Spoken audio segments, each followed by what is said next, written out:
Hello?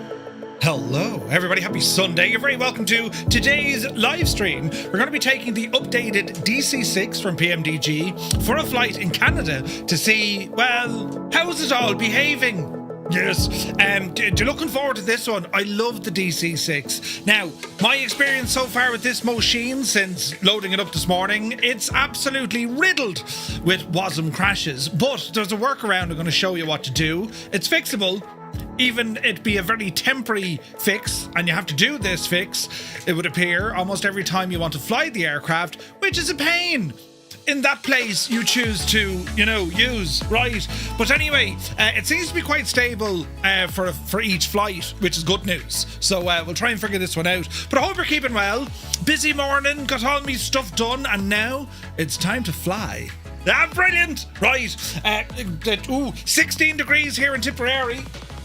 It rained a bit yesterday, and my robot lawnmower didn't mind it at all. Ah, brilliant. Right, he's able to cut grass. But yes, the DC-6, the Cloudmaster, an absolutely gorgeous airplane, legendary airplane, and one that I absolutely love. It is a phenomenal machine. Plus, we're also using the brand newly updated Firefly Air livery with thanks to Cyrus T. That is our livery of choice for today, as we do a bit of a mad kind of a mountainous canyon kind of a flight. You see, live weather in this part of the world is horrible, so I've turned on God mode and changed it, right? But we are going to be on the Southeast Asian server. We did a bit of messing there on Friday when it came to, these stutters I was getting, and I disabled everything from within the sim content manager, right? I disabled everything to do with 2020. Yeah, don't do that. It breaks many things. It breaks scenery, it breaks liveries, it breaks a lot of things. Now, when I say breaks, the sim works fine, but you lose a lot of your custom liveries, including that for the DC-6. Any other custom livery that you have from the PMDG side of the house, Phoenix does it as well. So, there's a cleaner... Well, I won't say there's a cleaner way to do it. You just need to be aware of what you're disabling, you see. But anyway, I digress. We're going to chat about how to get this, whatchamacallit thingy fixed. The WASM issue, right? And the way we're going to do this, if you're on PC, because this hasn't been released yet on the marketplace for Xbox, PMDG said they have submitted it, and they reckon it'll take a few days. It's funny how Radial can submit something in the morning and it's released that day. Right? I mean, your guess is as good as mine. But anyway, I'll show you what the crack is. But I'd like to welcome you all in, because we get to go flying in this machine properly in 24. So I'm looking forward to it. So who's here? Look, and this is Sunday. What are you all up to on a Sunday? It's a bank holiday Sunday in Ireland. Ah, brilliant. Right. So who's here? Look, Viper Strike is in the house. A very good day to you. Mrs. TPHI. She's also upside down on a Sunday. Good to see you. Avro Vulcan, welcome in. Commander Balosh is here in the chat. Good to see you, buddy. Wicked Lumberjacks is here. DC-6 Sunday stream is exactly what the doctor had ordered. Yes, it is. Strap21, hola. Airlock Doc. Be free. Be free. You're free. We release you. Good to see you. Malky Mac is here. Very good afternoon. Tenured is in the house. Welcome aboard. Feebro, good to see you, buddy. Oh, Jesus. 6-month gifted courtesy of Brillar Gaming goes to Feebro, and currently on a 3rd month. Thank you very much indeed, and thank you to Brillar Gaming. Aaron is in the house. He goes, several people are getting orange screens and switches aren't working unless they delete the WASM files. Yeah, we're going to talk about this one here now in a sec, Aaron. It is a problem. It's and I don't think it's just a few. I think there's a lot of people. Jesus, there's a hair. There's a lot of people having this issue, which isn't ideal. But yeah, we'll talk about it and see what we can do. Right. Crafty Tigers is here. Good to see you, buddy. Heisenberg, a very happy Sunday. Good morning. Soaring AJ. AJH, man, hope you're well. Idle Cutoff is here. Cambridge calling. Hello from Tipperary, where it is 16 degrees. Tomorrow, it's to get up to 20 degrees, but it's raining. And then on Tuesday, it's to get to 15 degrees and also raining. Now, I don't know what the weather's doing in the UK. I think they still have fairly hot weather, you lucky divils. Do you know? But anyway, who else is here? Rob, MCR, good afternoon. Spitfire, RAF 100 is here in the chat. Happy Sunday to you, buddy. Let me see. Captain Cocktail is here. Good day to you, sir. Hope you're well. Alton is in the house. Now, let me see. Muse fan bursts in the door on a Sunday. Happy Sunday, all. Hope you're well. We had some crack on Friday night. We were playing Forza Horizon. It was stupidly funny. And Muse fan nearly won a race. but he stopped about 20 metres short of it, thinking he had won. He did all the celebrations. It was one of those classic friggin' I won the race, brilliant. And then he stopped and we all passed him out. Terrible bad. But yes, Sheffy, good to see you, buddy. Sim Guy is in the house. Lucky Bo is here. Hello from Northern Alberta. Hello from Tipperary. Good to see you. Now, let me see. Just applied to Firefly Air. Dresden, thank you very much. We'll get you sorted. Cyrus T, the man of teal and the man of the hour. You're welcome in, buddy. Love your work. Love your work with the beautiful livery that we have. Now, let me see. Eric is here. Good to see you. Wicked Lumberjacks. Yes, the route. It's a mad one, this. Now, we're not stopping at all these ICAO codes. We'll stop at most of them. Photos by Kev is here. Good afternoon. He says, I'm faffing around setting up a Twitch stream. Oh, the joys, Kev. Loads of fun, right? UTB is here. Good to see you. Blinky is in the house. Happy Sunday. Bellbro, Lurkage from Workage. Happy Sunday. Very welcome in, buddy. Sunny here, 22 degrees with a cool breeze. It's no longer HAB. Nice. Actually, I thought I came 6th, so I wasn't celebrating. Go way out of that. We know you were only dying to do it. Dying to do it, so you were. Do you know, Fernando's in the house. A very good morning. Hope you're well. Dave Cleary. Legend, Dave. Welcome back, Dave. Twisted Snowman is in the house. You're welcome aboard. Gial Pilot, good to see you, buddy. Raoul needs to give Rob a lesson in marketplace customer care. Right? Do you know, you wonder how they do it. You wonder how they do it. But yes, Tim Waters, good to see you, Tim. Happy Sunday to you. B. Carlo, thank you for 7 in a row. Very kind, buddy. Hope you're well. Now, let me see. So we'll get into... The first thing we'll do is have a look at how to reset this WASM issue. Because chances are, if you're in 24 and you load into the beautiful DC-6, well, you're going to have this issue. So I'm going to show you what to do. And then we'll go through a full startup of this machine. Looking forward to it. Debo Fly, hope you're well. And greetings to Southern California, buddy. And yeah, we're not in Southern California here now. Far from it. Oh, Jesus, that's a button. But yes, we're on the Southeast Asian server, so hopefully we don't get stuttered today. Further testing. I've a feeling I know what was causing the issue, but I can't be 100% certain. So I'm going to try something else today, and if I don't get stuttering, well, now I'll know what it is. Or at least I've limited to a smaller catchment area of things that could have given me all the issues. You know what I mean? But yeah. 65 Yalta Way, good to see you, buddy. Happy Sunday. Oh, we've engine sounds everywhere. JP Gaming's in the house. Good to see you, buddy. Happy Sunday. Right, we'll come over here and I'll show you the crack. So, the first thing I'm going to recommend is do. Alright. Jesus, don't drop your microphone. That's the first thing. The second thing I'm going to show you to do, this is important until PMDG get a fix out for this, because otherwise it's going to wreck your head, right? What you need to do, friends, I want you to make a shortcut to a folder. Right, and the folder we're looking for, if you go on to the location of where Microsoft Flight Sim 2024 is on your PC, right, and I don't mean where the game is installed, I'm talking about where the system files for this are. Usually they tend to be in a folder: application data, local, packages, Microsoft Limitless, 8, Weki B, and all the jazz, right? So you know that one. So it's going to be in users, your username, app data, local, packages, Microsoft Limitless. If you're on Steam, it'll be something similar, right? But when you come into here, this is the folder. You'll see like AC, app data, local cache, local state. You'll see all the main system files. We're going to go into local state. And what I want you to do, there's a folder in here called WASM or WASM, right? This is Web Assembly Module, right?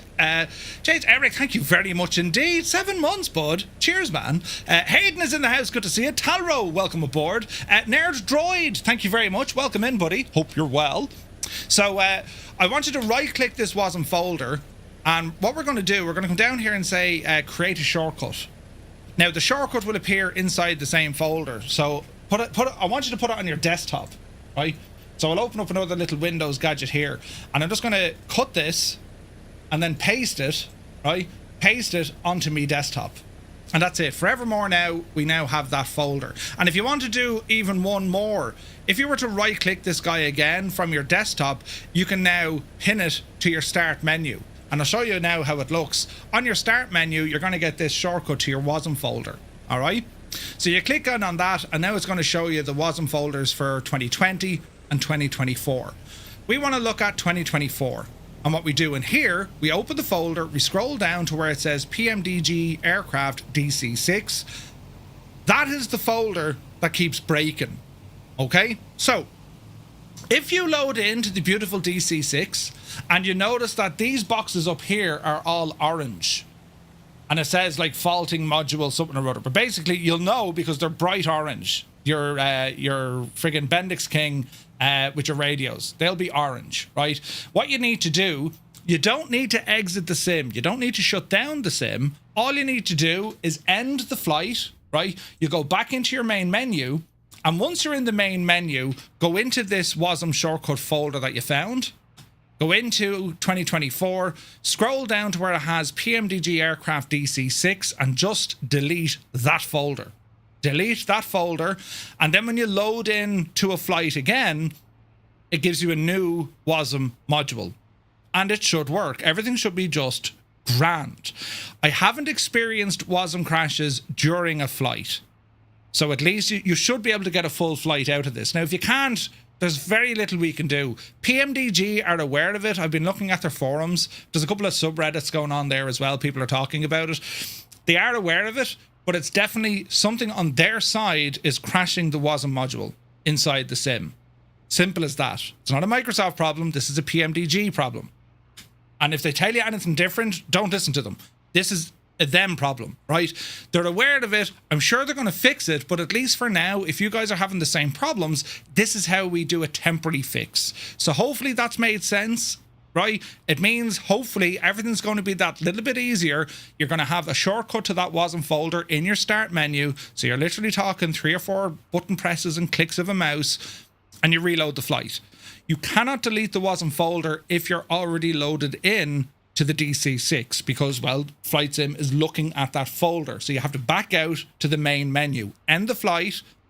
Once you're in the main menu, delete the WASM folder and then go back in and start the flight. It'll build a new WASM module. That is, it could be something so very simple, right? It could be something that's changed on Microsoft's side. Perhaps PMDG aren't aware of it and their module keeps breaking it.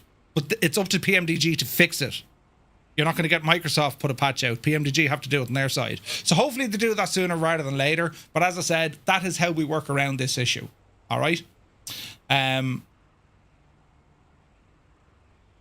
Fernando says, if you only delete the DLL files that start with M, followed by a random hexadecimal character in the end, in the WASM folder, it will keep the aircraft use data. All right, okay, no worries. I haven't even tried that, Fernando, so I've literally just left the whole folder out, you know. But if that works, great. JP says, do you mind me asking, Just Flight or J planes, which one would you recommend? So the Avro, the 145 Professional is based on the BAE 145, and the RJ is based on the Avro RJ. The RJ was newer, update of avionics, update on the engines, right? It's a newer aircraft, but very, very similar to the 145. It's going to be your preference, which one you prefer. Both aircraft are of exceptional quality. They're both excellent. Do you know what I mean? Fernando says, that's all you need to lift out. Okay, Fernando, there could be a tool made for this as well.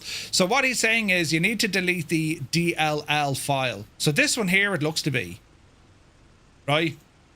Because I don't see any other DLLs in here. So if that's the case, if you have a DLL that starts with M, has all these mad other numbers, and then ends in _0, that's the ticket right there. Thank you very much indeed. Right, hopefully that has helped you, lads. So we're back here at the DC-6. We haven't flown this, well, we haven't flown the 2024 version yet. We did get the 2020 version working, but I'm hoping now, you know, it's just going to be running that little bit better and smoother. At least that's the hope, right? Now, with this update, PMDG, they told us, you know, they didn't do, well, anything in terms of new features or any of that kind of jazz. It's still a remarkably beautiful, gorgeous, very technical aeroplane. Right, the changes they did make was for the LOD to make it run that little bit better, and they did a couple of things under the hood, but nothing of you know, major consequence that they're going to tell us. Do you know what I mean? But the aircraft, I mean, it still looks gorgeous. Would we like better textures? Would we like new features? Of course we would. I mean, you get right up close and personal to this, you can kind of see the level of detail fall off the side of a cliff, right? But it's still not bad. I mean, you're not going to be up that close to the aircraft anyway. Do you know what I mean? This livery, as I said, it's available over on our website, TwoToneMurphy.com. It was created by Cyrus T, and it was influenced by our very own Annalisa, which is Emerald Isla, which is an Irish dancer with a pint of Guinness. Isn't it only brilliant? Right. So this is our machine for today here. Now, as I said, the DC-6, it comes in 2 variants. You get a passenger variant and you get a cargo variant. This one's the passenger. And it is quite a technical aircraft. I mean, we're dealing with 4 Wasp engines, and they demand a bit of care. They really do, right? So what we're going to do, we're going to jump into the flight deck, and this is where the new LOD comes in. Look, it's like it takes a second to load. I never had this issue when it was locally, unless maybe I could save it and put it local. Even though it is local, it makes no sense. So, you know, if you're getting that kind of texture delay, that's the way the new updated version is. You know what I mean? Cherry, thank you for the follow.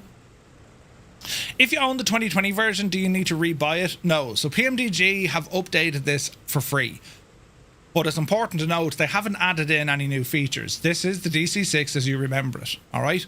So to talk about the aircraft itself, a couple of things, right? We have our EFB here on the left-hand side, and we have a lot of features with this. If you're unsure how the aircraft works, you start off with the first page. This is our ramp manager, and effectively what we can do in here, these are our options mainly for the externals when it comes to the Cloudmaster. So we can put on our tow bar, we can do the wheel chocks, pitot covers, engine oil pans.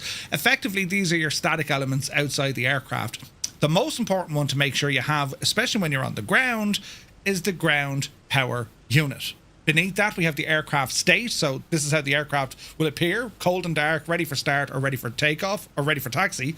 Over on the right hand side, we have our aircraft access. This is basically your doors, ladders, all this kind of crank. And then we have shortcuts down for our cockpit lighting. We can go with white lights, red, or floodlights. All right. If it's a 2020-2024 version, can we expect sound popping and stuttering? No, because this is now a 2024 version. So the 2020 version works fine.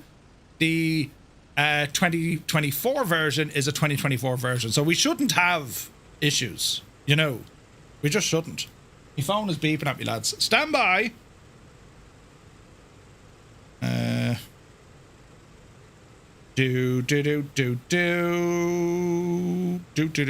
Jesus, right. Remind me to fix something later on.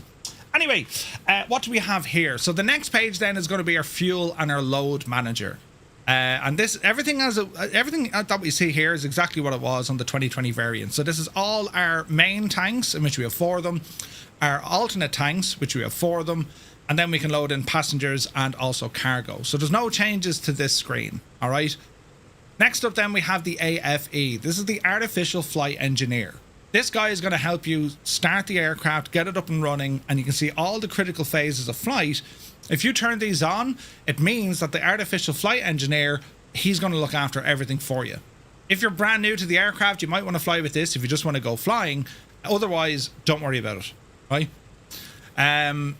Same with different set cams, LOD problem, panels not showing, just a delay. Yeah. You know what I mean?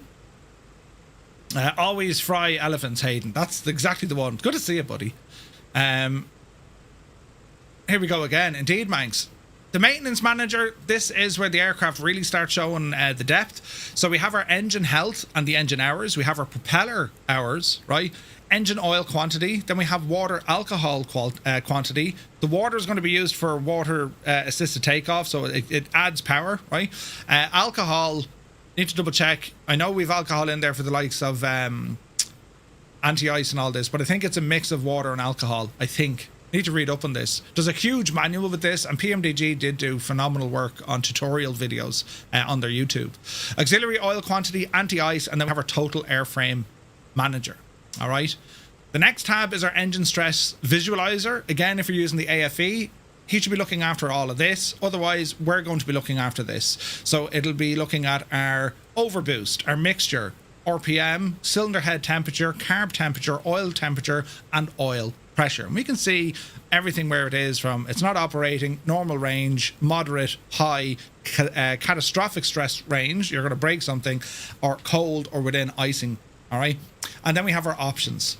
So options over here on the right hand side, this is where you want to be turning these things on. Realistic engine damage, start, carb icing, CB failure, autopilot disconnect, realistic autopilot engage. We've all these options.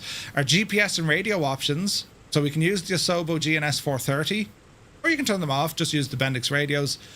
We have our tablet brightness, auto brightness is what I set it to, and then we have our sim rate. I don't bother changing the sim rate. All right. Flight Sim 2025, good to see you, buddy. So we've all these turned on, and we'll keep an eye here on the maintenance manager, right? As we're going to be doing all of this, engine stress is going to be important. So as we're kind of looking at the aircraft, just to give us an idea, because there are many buttons and many switches and all this kind of stuff. So we're going to break it down and divide it so you understand it. So our main area here, this is going to be your standard 6-pack, and then we have additional controls such as our gyro compass. We have some navigation compasses and instruments here as well. We have our marker lights, so outer, middle and inner, right? And that's going to be based off your radio frequencies, your nav frequencies. We have a standard chrono, then we have a DME, transponder. Our main transponder is down here, plus a communications panel. This is all working, right? As we scooch across, now we have some engine instruments, and we can see things like our boosts. We can see manifold pressure. We can see our fuel flow, right? We can see our fuel pressure.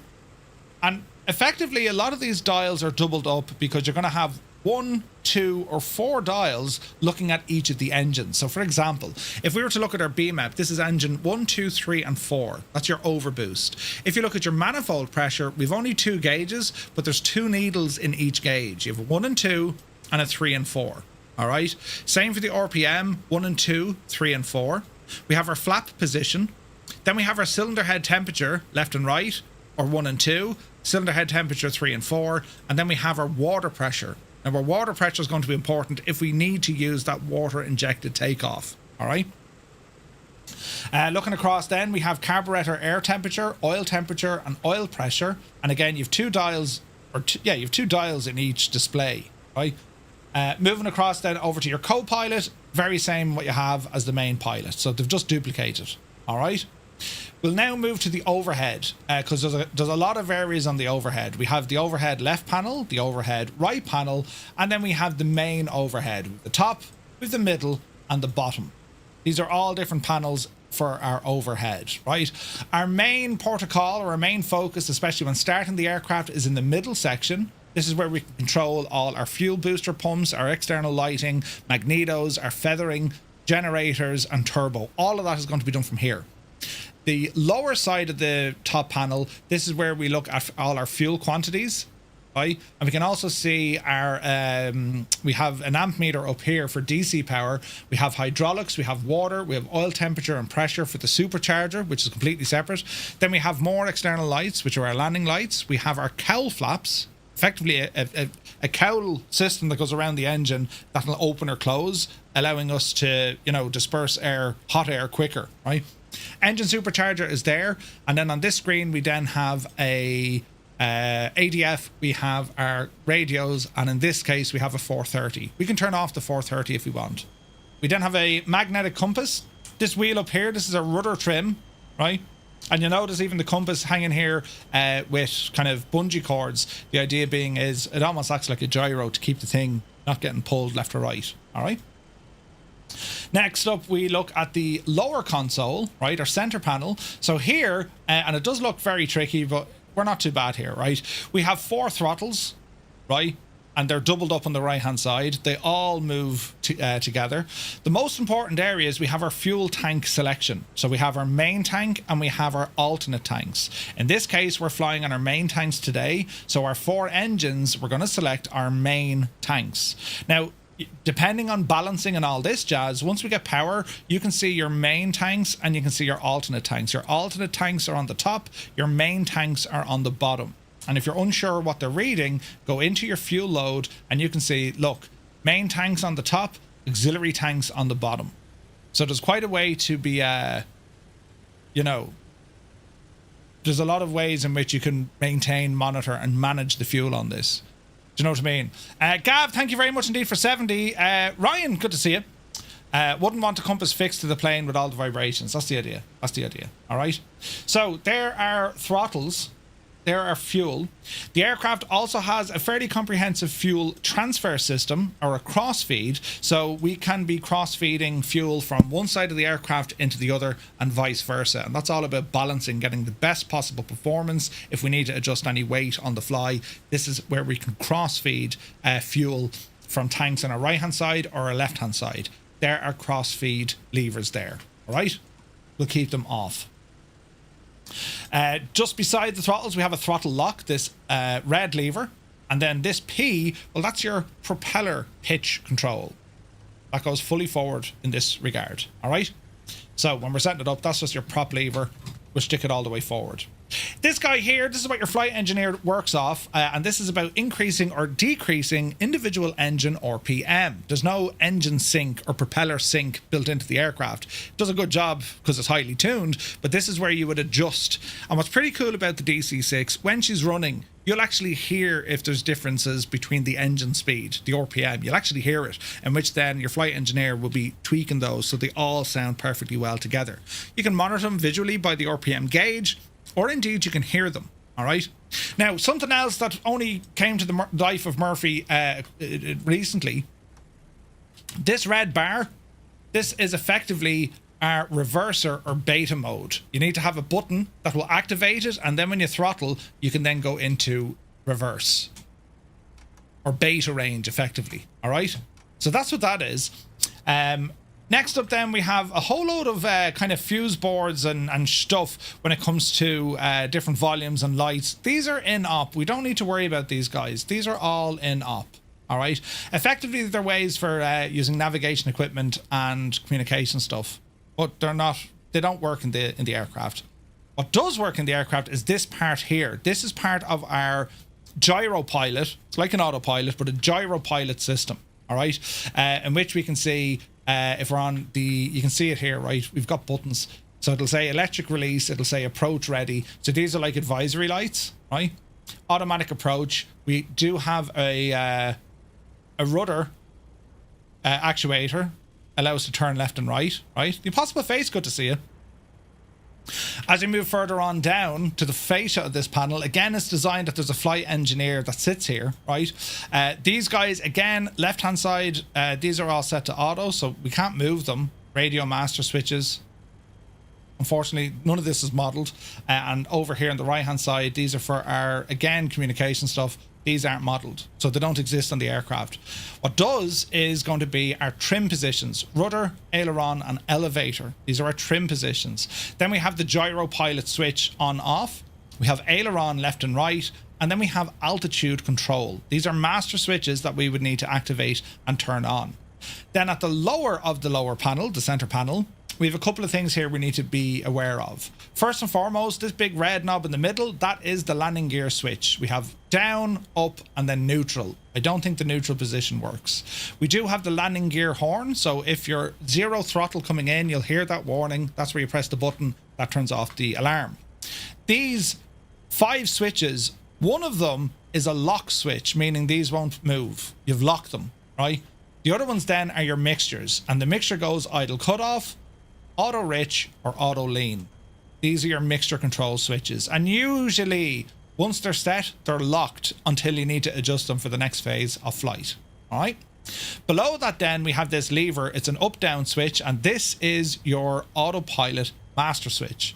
Your autopilot, gyro pilot, all of these controls won't actuate if this switch here is in the off position. So you need to be aware of that. So you need to go your master switch on, and then you have your activation switches up here.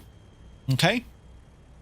Moving across then we have our aileron trim, left or right for your aileron trim. Aircraft has all these things fitted. We have an elevator trim, an aileron trim, and a rudder trim. To the right hand side we have our carburetor air. This is where we can increase airflow coming in and out of the engines. These are going to be monitored by these guys down here, right? We can't really see them, but that's where our carburetor air is located. When we're flying the aircraft, it's like a mini game. We need to make sure that the needles are pointing in the green area. Otherwise, we're going to be you're going to be damaging the aircraft. And as the aircraft engines damage, they lose power naturally. All right. So that's our carb air. Not to be mistaken with our cylinder head pressure or cylinder head temperature. Different things. Carburetor air. All right. So that's where we control these guys. Next up then, we have 3 more. We have our flap handle, the yellow guy. We have the hydraulic master switch. And then we have the hydraulic system. Off or on. Now think about it. What happens if you turn off the hydraulics in this aircraft? Well, the things like flaps, brakes, all of that stuff goes south. So we need to make sure that we have sufficient hydraulic power. We have a fuel dump control system. So if we were to lift this guy, this is where we can dump fuel. It's a jettison system to get rid of our fuel. We don't want to do that, but that's where it is. All right, you can see the instructions here. Close that.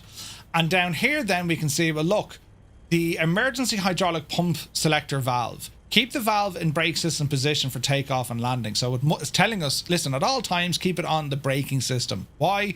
We need hydraulics for the brakes.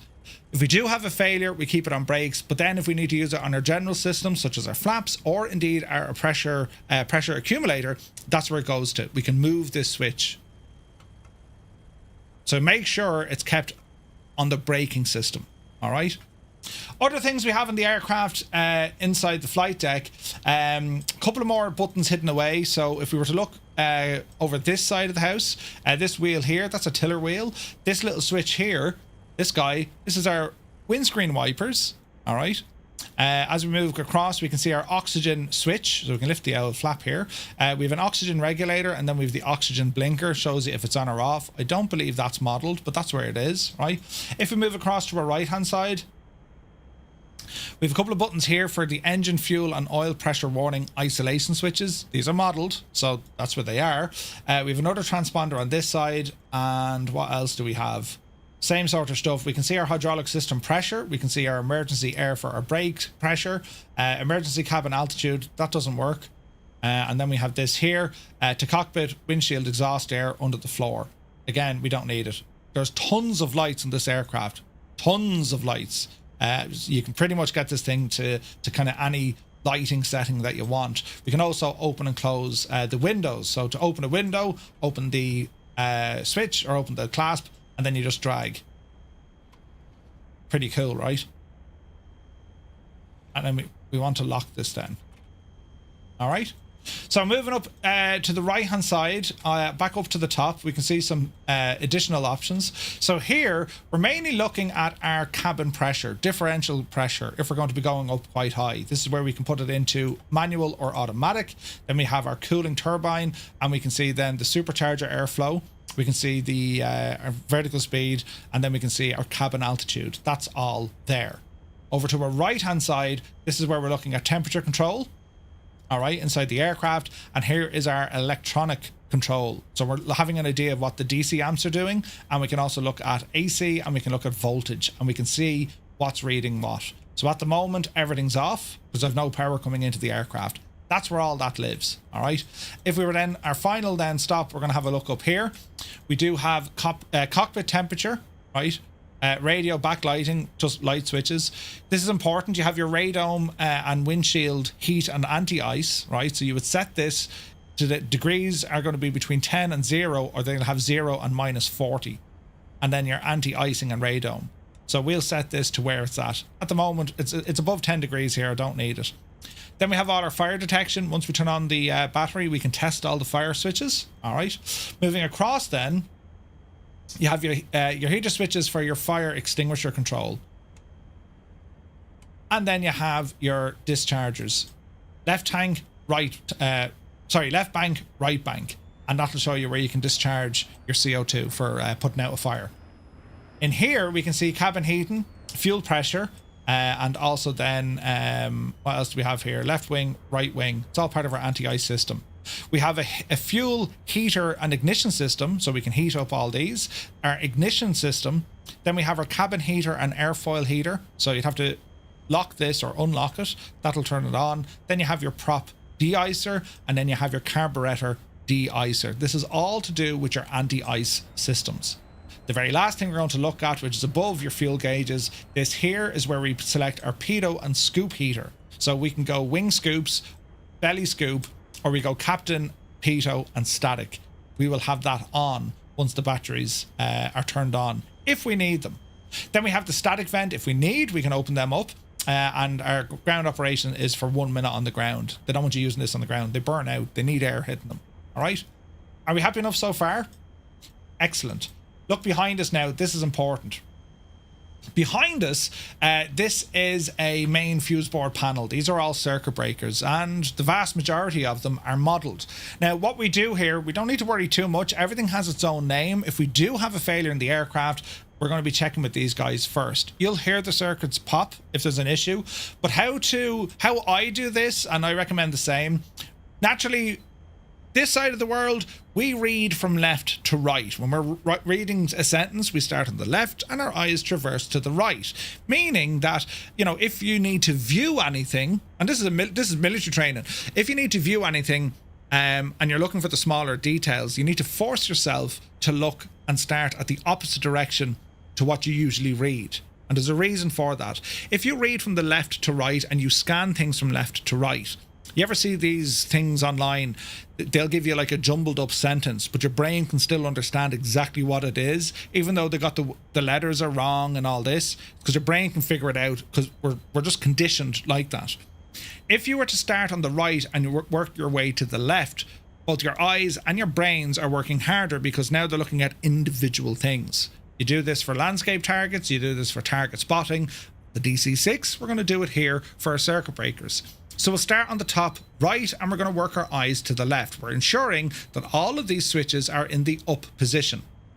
Back to the right, move all the way to the left. Now we can see that our water heaters are off. They're not modelled, fine. So you can mouse over to see what actually works on the aircraft.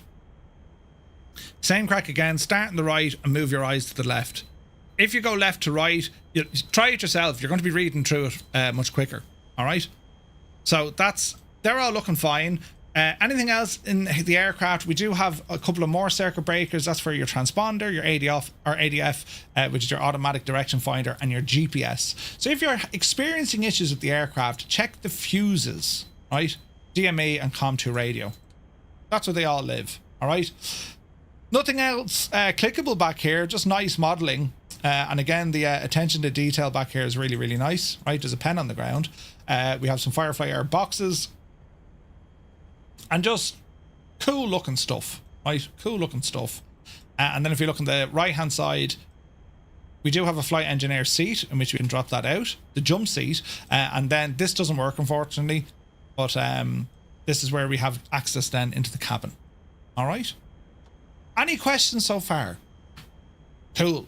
So we're going to get this airplane into action. So to do so, we're going to remove the control lock. See this red lever here? And it's kind of like a little frame. It's locking a number of things. Click on that once. Wait for the animation. Handle goes back. That's now disarmed. And this handle goes forward. And how we know it's disarmed? Well, if we were to open up those throttles, they now move full and free to the front. Also, we can move our main flight controls, which is our yoke, left and right. And you'll notice the movement of these are going to be nice and slow. We've no hydraulics running, right? The binding for the prop reversers, so it's not actually a prop reverse, it's just toggle reverse. So I have it bound to a key. The actual command for that, I'll find it for you now, bear with. Mongoose, search by input. And it's called, on this case, it's down, I think it's War Emergency Power. War Emergency Power, I think. I'm almost certain of it. All right. Viscas, good to see you, bud. Hope you're well, man. Happy Sunday. JBS, there's no toilet on board. Well, is there a toilet on board? But no, it doesn't flush. It doesn't flush. So the modelling inside, I mean, you know, the DC-6 was never, I don't even think you can go back here. You can. It was never meant to be kind of high detail. And I think this is where folks are asking, look, new features. We'd love to see new features. This is all low resolution. Now, the delivery that Cyrus did, well, we have the option to make it into a nice looking place, but this was never designed to kind of go exploring in the cabin, because it's very much I don't even want to say it's 2020 quality. It's in parts of this is FSX quality. It's not great, right? So maybe this is something. And again, it's for put it this way, right? Like PMDG, they are they are in the game. They have been in the game for so long. If they were going to spend time And by that I mean time is money. If they were going to spend time developing this aircraft, they need to know it's going to be a sound business decision. How popular this aircraft is. I don't know what the popularity of the aircraft is. I do know for those who fly it are extremely loyal to it because it is such a good aircraft. But whether or not that's going to pay PMDG to, you know, throw hundreds of development man hours into this, it's a business, lads. There's nothing we can do. Would we love it? Of course we would. But it's not sure, you know, is it something feasible for PMDG to do? You just don't know. They got to run a business. That's their model. They run a business, as simple as that. If they're not making money, well, you won't have them anymore. You know what I mean? It would be great to see it. I know that they're, you know, PMDG are very passionate about this aircraft.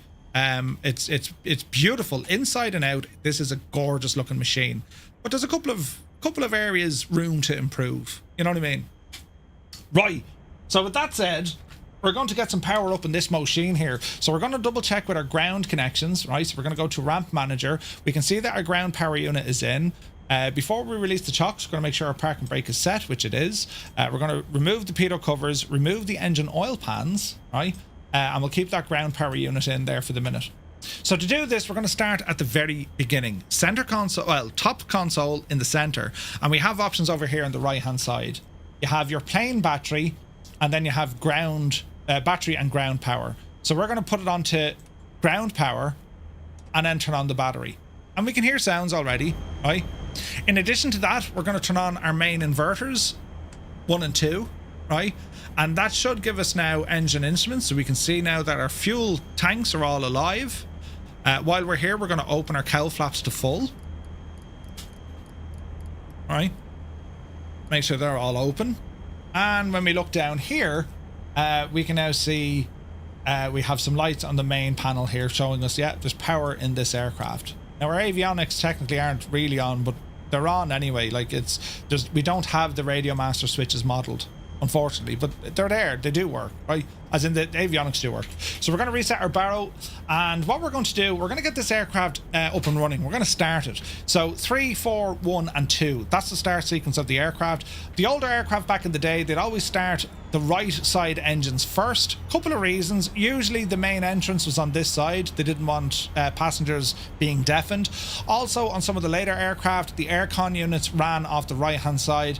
And also the gate configurations at airports tend to feed the aircraft from the left side, so they'd allow you to start the right side.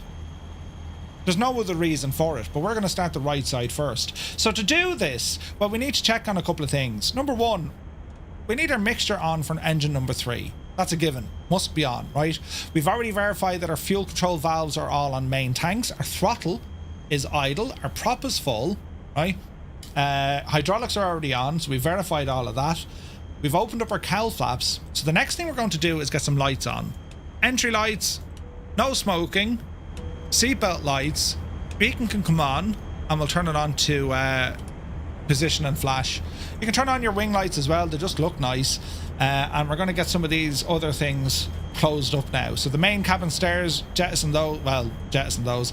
Cargo holes are closing. We're going to get the stairs in right beside us. Right? And we're going to close the front cabin. So you can see the cargo holes are closing, the main cabin door is closing, and everything should be nice and quiet inside the aircraft. Alright? Also, starting the right after the left, the pilot would have issues hearing them with the left engines running. There you go. B-52, good to see you. Definitely not a Ryanair flight. Yeah, right. Jeff, good to see you, Jeff. Yeah, I never thought of that, Malky. Yeah, good idea. So by starting the right, they can hear the left. Yeah, it makes sense. All right, okay, so engine number 3, that's what we want. We're going to start off with our main fuel booster pumps. We've 3 settings. We've high, off, and low. DC-6 will start everything on low. All right, so we're going to go with low. Alternate fuel booster pumps, shouldn't need them unless we had a problem. Low temperatures and all that, shouldn't need them. So we're on the low booster pump for engine number 3. Okay, we're going to come over here to our engine selector. We're going to select engine number 3, right? And then technically you should start it, prime it, and boost it, and then you put your mags on. I'm just going to turn my mags on at the start, right? Murph, I've been dropping in and out. I've been told to mow the lawn. Oh no, Stu! Stu, you should get yourself a Charlie. Good to see you, buddy. Happy Sunday. Are you using the wing lights normally? Yeah, I tend to. Or when are you using them? Usually in the evening time. That's, you know, Mutley, good to see you. Okay, so we're going to engage the starter, right? We're going to hit start. You're going to hear the flight engineer. He'll call out numbers. 3, 5, or 3, 6, 9, 12, I think. It's the timing between each stage of starting up the aircraft, right? So we're going to hit the starter. 3, 6, 9, Prime, 12, boost.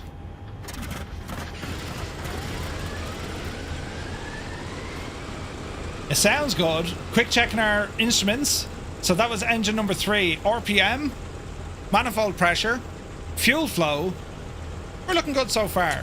Now you got to be careful increasing the RPM, because these, when they start, they'll hover at idle, but as the engine starts to warm up, as that oil starts to warm up and move around, the RPM then starts to increase because there's less tension, less friggin' drag or torque or whatever it is on the engine, right? So everything starts loosening up, so be careful of that. If you suddenly see your RPM starting to rise, it's because the engine is getting warmer. I haven't touched my RPM switch, and you can see now that we're starting to climb. Alright, so we have a good start on engine number 3. We're going to now turn on our generator for engine number 3 and disengage that fuel booster pump. That's the first engine started. Next up, we're going to go with engine number 4. So to repeat the process, we're going to come down, we're going to open the mixture to engine 4, we're going to come up, back up to the top, we're going to turn on the booster pump, we're going to select engine 4, mags to number 4, and then we're going to hit the starter. Walter, good to see you, buddy. Ernie Ettis here, welcome in. 6, Not a full-time international man of streaming. 9, Little had them. 12, Boost. Spinach. I mean, you can audibly hear that engine rock. Again, we're going to have a quick look.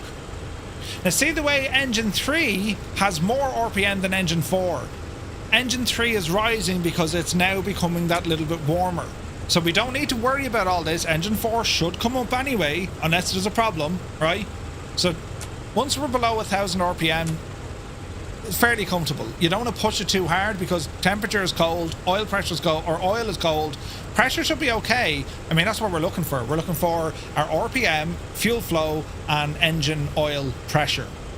If the engine oil pressure doesn't rise, you have a problem. Turn off the engine. All right? Right. We continue. That's engine 4 up. Generator comes on. And now we go for engine 1. Left-hand side. Mixture. We're going to go to the engine selector. We're going to go to mags. Disengage engine 4's booster. Put on number 1. And now we're going to start up engine 1. 3, 6, We prime it at 9. 9, And 12 12, is boost. There's a spin. That sounds good. Now you can see 3 and 4 are getting a little bit closer to one another, right? And you can see 1 is now live. Manifold is looking good. Quick check now on our boosts, our fuel pressures, right? Oil pressure. And then our oil temperature.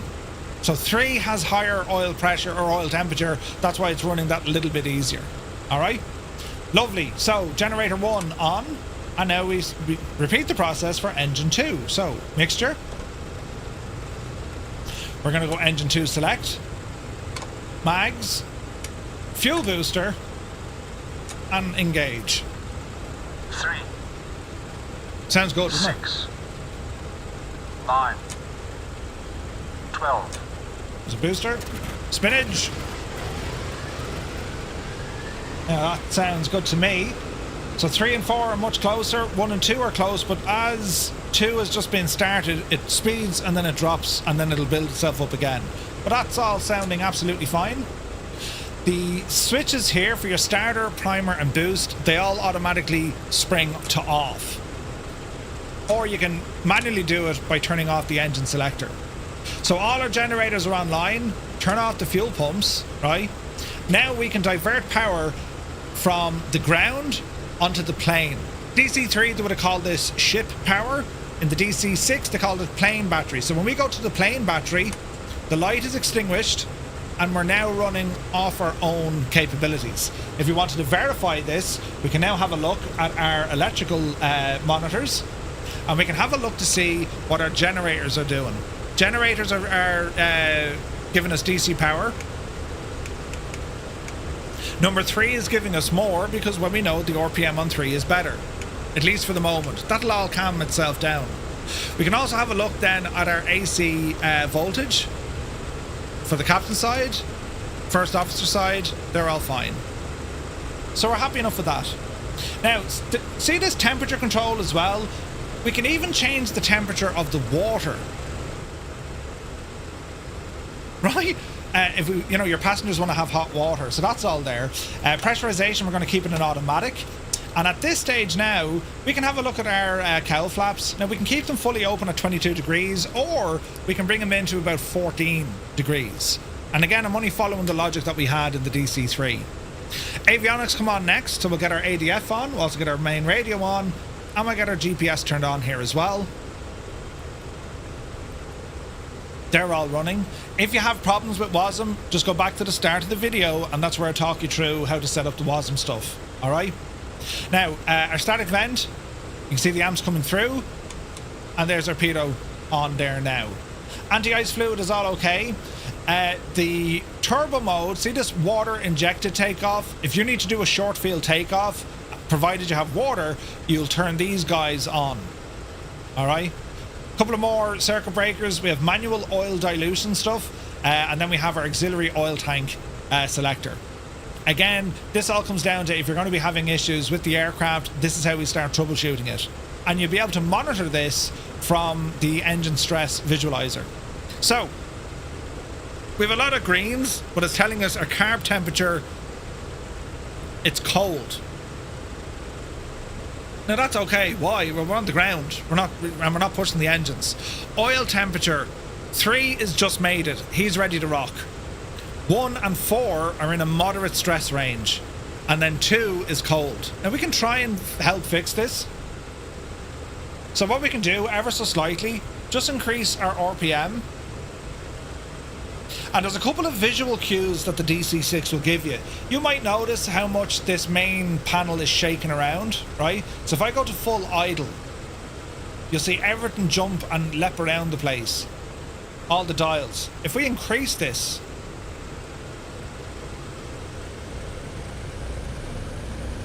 see that shaking? And now, once you get above about 1500 RPM, that roughness, it now calms down. These are visual cues you can be looking for if that engine is running, you know, sweet or not, right? Anyway, we continue on setting things up because I want those engines warm. We're going to go transponder to altitude mode. We do have an ident button. And what else do we want to do here? We're going to set flaps for takeoff. Flaps 20, right? And then we're going to come back up to here, and we're going to get some external lights turned on. And I think from here, lads, we're not looking too bad at all. We're not looking too bad at all. All right. Main junction box, boosters, gens, emergency instrument power. If we had a problem, we should be fine. Make sure that your feather devices for your props are pulled out, right? And then the rest of it, then you can do this auto feather test, automatic feathering on or off. We want those off. They'll auto feather if they need to. If you have an engine out, it'll auto feather an engine for you. You have your auxiliary blower for air coming into the cockpit, and then we have your emergency exit lights. So they should be automatically armed. Now they're on, but we'll keep them in the armed position. Right. Who's this now? Allowed it. Thank you very much indeed. Good to see you, buddy. Hydraulics are already on. Hydraulics in the on position, right? So we set our flaps. Visually, we can look out the aircraft. Not ideal. However, we do have a flap indication handle, and the flaps didn't work.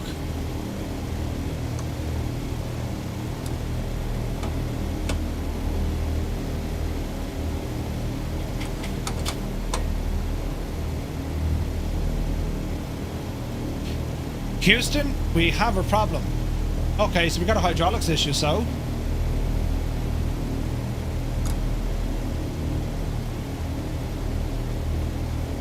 Okay, let's go figure it out. We're looking for flaps. That's a good one, isn't it? Fire detection, lights, more lights. Or here's cowl flaps. They're all okay. Okay, circuit breakers are okay. We've no flaps. Okay, circuit breakers look good. Transponder, GPS, DME. They look good. They're looking good. Let's just see if we missed something. Actuators are on. I needed engine instruments, didn't turn those on. Okay, let's see here. Hydraulic reservoir, normal.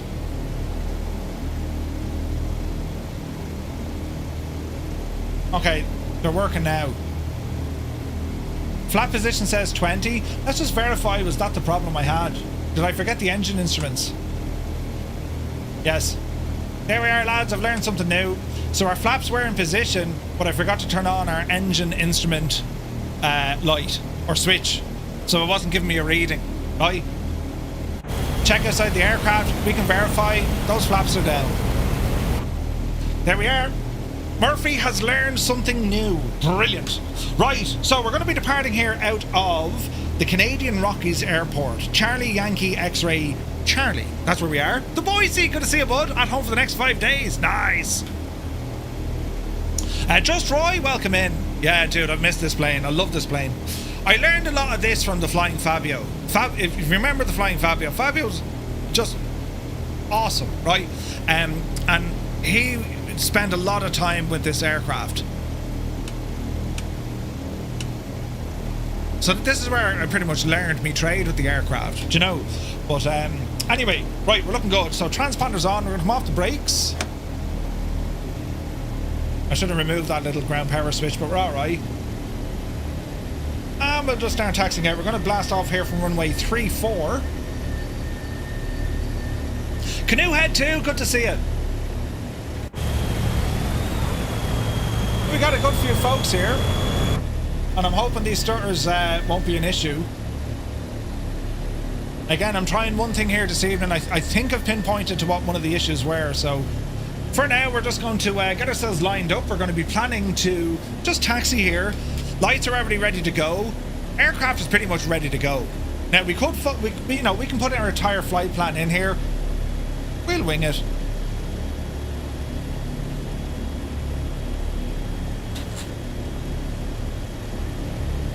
This is just an awesome airplane. We need to see more of this flying on VATSIM. I've flown it on VATSIM.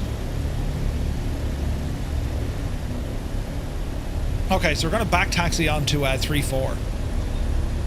Should I buy the YF-23 Black Widow? It's a nice plane. Top Max Studios do great work. It's a mad plane. I have a DC-6. Can't figure out why almost everyone's in a Caribou. No idea. Remember, lads, if you're having issues with the DC-6 with WASM crashes, it's riddled with them. Once you do the fix, you should be good for one flight. Just go back to the start of this video. That's where I show you what to do. Turin is a good approach. Yeah, beautiful. Yeah, Retriever Neil, we drove forward with it. Our ground crew disconnected it though. It was great. Does the sim still behave? At the moment, Roy, we're looking good. Absolutely. For the moment. There are brake pedals. They could do with fixing that as well.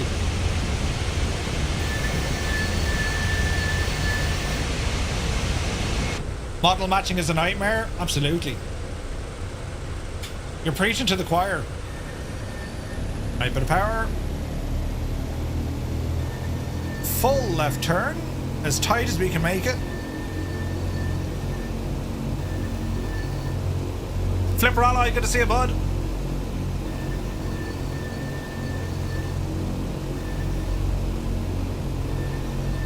Easy now, Jemima.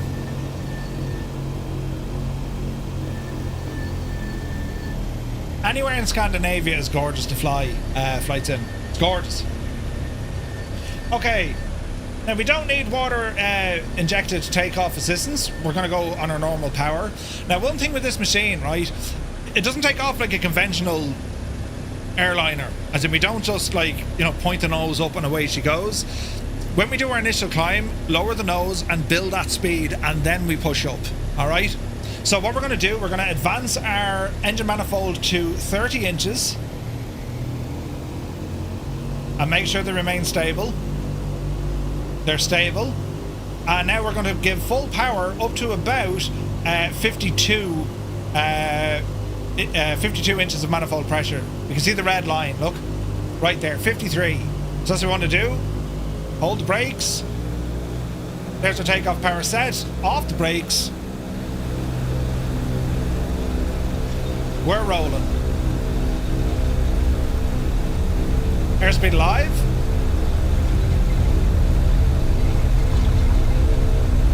No unrestricted climbs, right?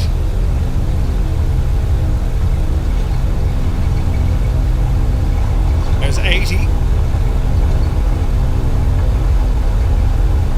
Isn't it gorgeous? 100. 110. Yep, see Daisy.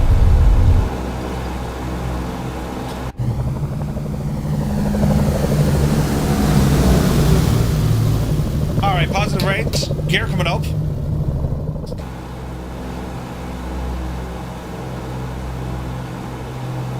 Start bringing some flaps in.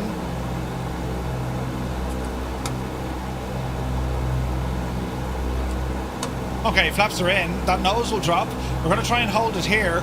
We're now going to start easing off just a little bit of RPM. Bring it back to about 2,500. You'll see our airspeed starting to climb a lot quicker.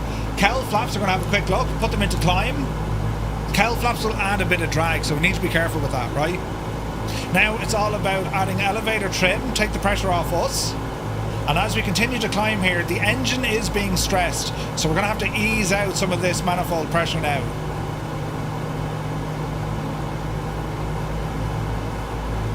About 40 will do us on our initial climb to keep the pitch up. Easy now. Okay, a quick glance here at our stress visualizer. Carb temperature is low, oil temperature moderately stressed. That's to do with this. So what we're going to do, as we're climbing, speed is looking good. We're going to come down here and we're going to bring up our carb air. If we have a look at our dials, they're a little bit low. They're just in the orange, right? So we need to bring these guys up a bit. So this is a manual process. So we're going to go up to about here with the 4 of them. And then we're going to see what happens.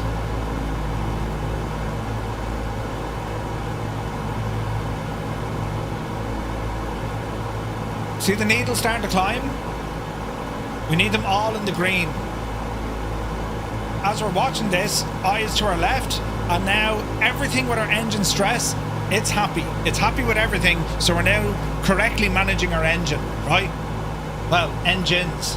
Keep an eye on them, because if we put it in too much, see this guy? He's right at the top there. We've got to be careful. So engine 1 is on the higher side. 2, 3 and 4 are okay. So we just want to watch engine 1. Double check our RPM. Everything sounds good. They look to be perfectly synced. Engine 1 is just that little bit hotter. Come down here for engine 1. We'll drop him down one little click and let's see what that does. He's starting to come down a small little bit. Perfect. Everything here is looking good. Airspeed is looking good. Manifold pressure, boost, and our RPM, it's within acceptable limits. At this stage, we're going to bring up our lights, landing lights. And we're going to keep ourselves in this climbing position for the moment as we're heading on track to our first waypoint.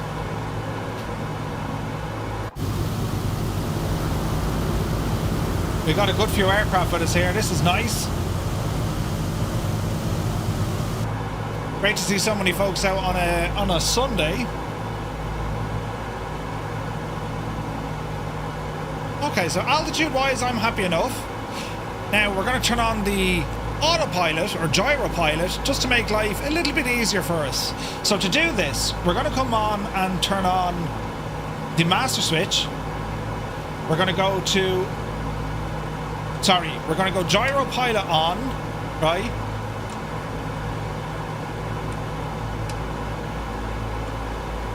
Altitude control. And if we're on localizer, this should go heading mode. And this should now lock in me vertical speed. And I should have control here using a little switch for me heading. Keep an eye on our engine. Cylinder head temperature on number 2 is quite high. Or low, is it? 2 and 3, the cylinder head temperatures are low. Now, a couple of ways we can fight that. We can heat them, or we can put ourselves into cruise mode. So let's do that. So we're going to call it 30 inches. We're going to call it 2300. And then we're going to close in our cowl flaps. And they go into cruise at 0. Now we monitor. Cylinder heads. So the cylinder head temperature is cold. By closing off those cowl flaps, they should start coming up a bit. Number 4 is good. Number 3 should be good. Number 2 is coming up and number 1 is coming up. If we now glance to our tablet, we should be back in the green. With the exception of number 2. Now he's back in the green. And that's pretty much how you fly this, managing the engine. Now, it's before we get into anything like, you know, navigation, radio options. You know, flying a DC-6 is no different than riding a bicycle, just a lot harder to put the baseball cards in the spokes. It's a very rewarding airplane to fly. It's gorgeous. It's just gorgeous. And like, when you figure out what everything does, so that was cylinder head temperature, we needed to figure out, well, why is our cylinder head so cold? Well, we had our cowl flaps open. The cowl flaps are these guys beside the engine. See these guys here? If I open these, so it means that all that hot air, instead of going in where it should be going, it's straight out, right? So we'll keep them in position. The next one then is our carburetor temperature, carb ice. We're keeping these guys in the green, but as we reduce the power, the temperatures on these start to drop. If they drop, you're going to need to counter that by putting on your carburetor de-icer, right? These are all manual systems. Now your AFE, your automatic flight engineer, he'll do all this for you. But otherwise, we're just doing it ourselves. All right? So our speed is good. I mean, we're cruising here over 200 knots. And our first waypoint, we're not landing here, Charlie Yankee Charlie Zulu, Fairmont, Hot Springs. We're flying over that. And our first stop up the road is Charlie Yankee Golf Echo. Now, if we look at our engine and how everything's behaving, we're well within limits. If we wanted to push some more speed out of this, we can. We just need to be careful. So let's push it to 35 inches of manifold pressure. And just be careful with our RPM and our boost here as well. Oil temperature, it's not liking this. So to counter that, I'm going to lower a little bit of RPM.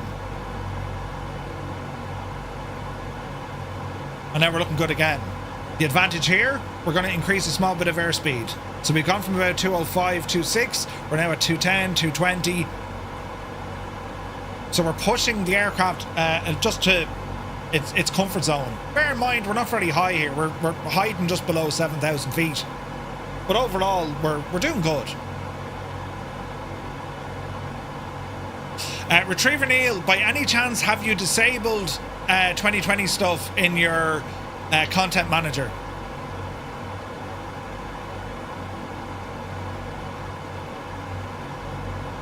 That's it. Now we just concentrate on our flying. Engines are fine. Keep an eye on our fuel and where the fuel is being fed from. Remember, we're on our main tanks. There's an imbalance. Number 2 is the lowest. So if we wanted to, we could do a crossfeed, or we continue to burn our fuel, 2 and 3, or we can start transferring in from our auxiliary. Okay, so if you did that, Retriever Neil, go back into your content manager, click on the same 2020 option, type in PMDG and re-enable all the PMDG stuff. What I found, PMDG, Phoenix, and a couple of scenery developers, whatever way they have their add-ons coded, they're being detected as 2020 assets. So liveries that you install, even through the PMDG manager, the flight sim thinks they belong to 2020. So if you go back into your content manager, select that same filter for 2020 and re-enable all the PMDG livery stuff. And your Phoenix as well, if you use the Phoenix. Just turn them guys back on. Doesn't seem to be an issue, right? Thus far, I haven't gotten a single stutter and I'm running just shy of 300 FPS. And what I think, and we've plenty of people flying with us, what I had installed and running, I had the Just Flight traffic models. I've now turned them off and just enabled FSLTL, and I'm fairly certain that was what the reason was. You know what I mean? Goose, good to see it. Mugan is here. Welcome in, buddy. Bonus stream, my dude. Bonus stream. So lovely to see you on a Sunday.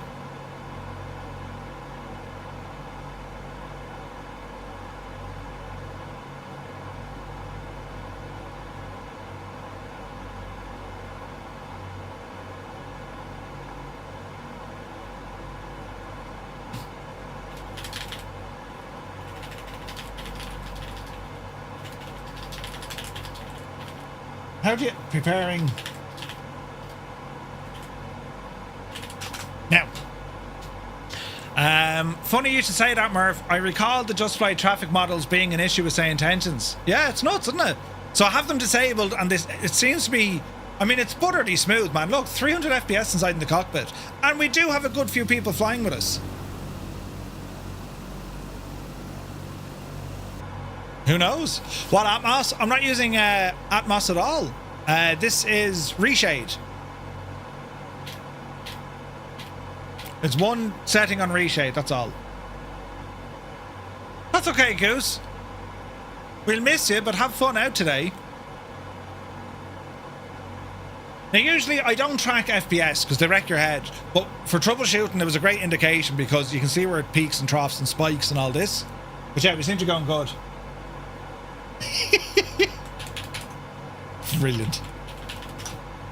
Origin doesn't sleep at all. The man is mad. Alright, turn off that FPS. I don't have the Just Flight traffic models and I still have stutters. Right now it's smooth. Okay. Have you another traffic one?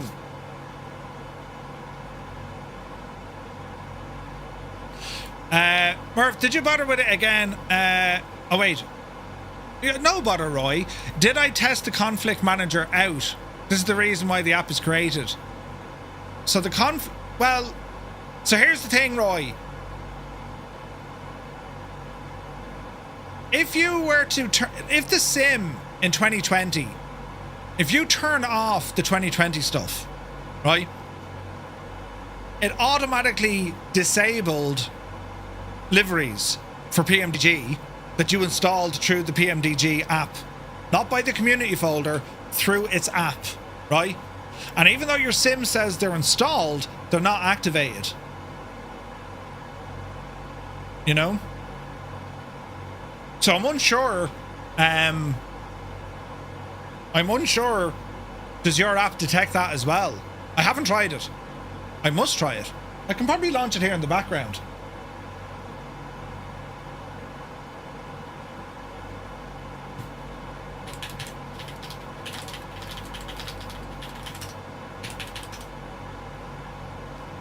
G Slayer, good morning, buddy.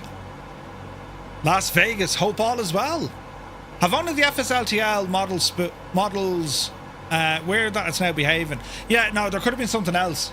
Could have been something else.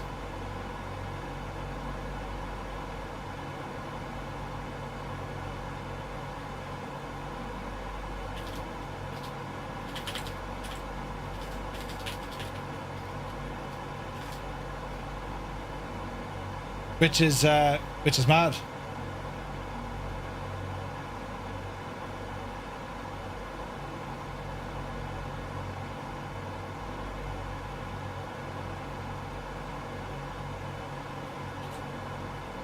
So we're not stopping at CYCZ? No, we're stopping at the next one.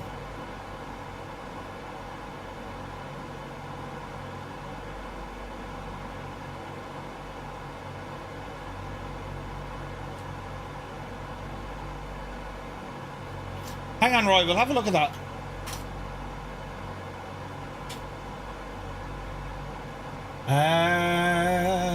Bum bum bum bum bum.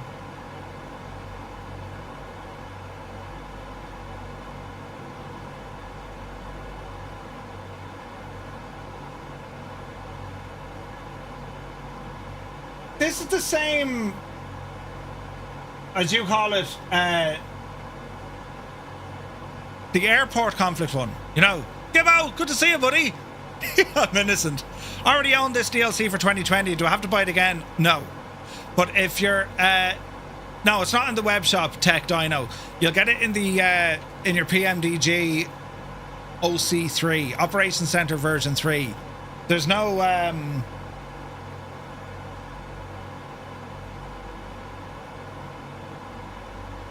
there's no need to buy it again, you know. Roy, is it version 5.8?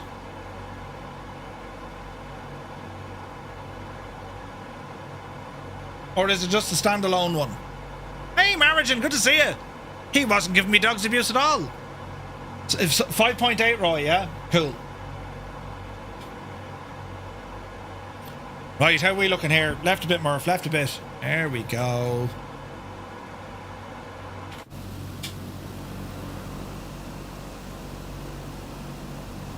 Looking good. So we're moving. I mean, those changes we made to the aircraft were 220 knots, still in the green everywhere. Yeah, Marigin was stirring. We'll all give out to him. Let me see here now. I want to pop this on my desktop.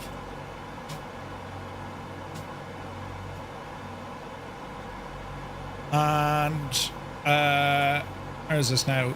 MSFS Airport Manager. Did Lou balls? Did that automatically close because the sim is running? Okay. Roy, it's doing something weird. It keeps closing.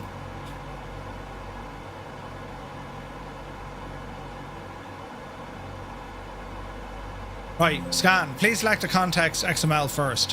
2024 found. Auto detector browse. Well, you may browse for this. So the local cache. Local cache, the TwoToneMurphy and context. Now we need to go. That's all grand. That's all. All right, scan. So what we're looking for here. There's none, look. So total 125, 0 enabled, hard or soft. So this is the scan, Roy, for the airport conflict. But does this do anything with liveries?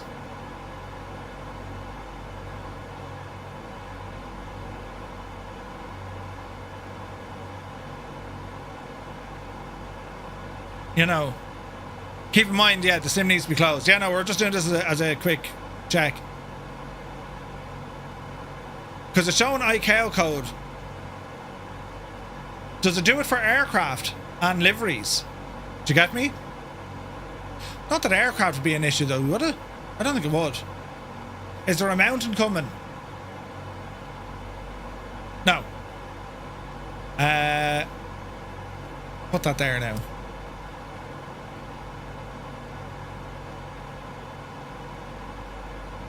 Initially, the app is created for airports according to the title. No, I know that. But what you're saying is... test the conflict manager, the reason why the app is created. But, Roy, the issue we're having was with... they're not airports. So, like, the things that, like, say, the Just Traffic Fleet, FSLTL... and liveries if they're disabled. Do you get me? So the airport stuff works flawlessly. Flawlessly. Do you know what I mean? Bogball. Bogball! GAA is not bogball. But that's terrible. We need to get you supporting GAA soon.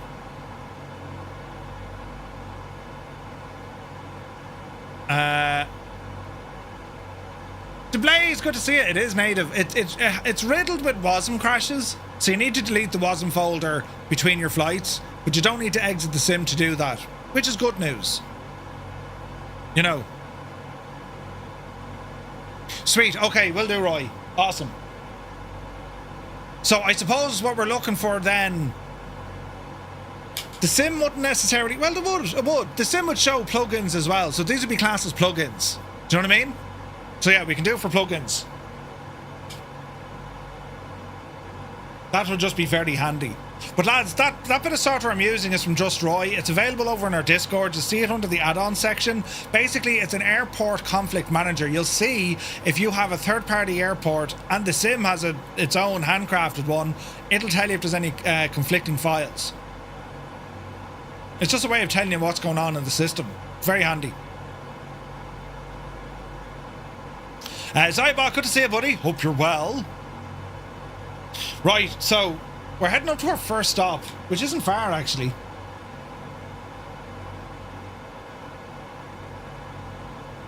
Mentioned the issues I had and the steps I took. Okie dokie.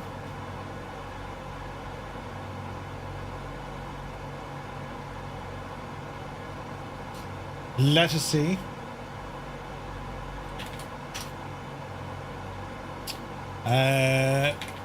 TwoToneMurphy.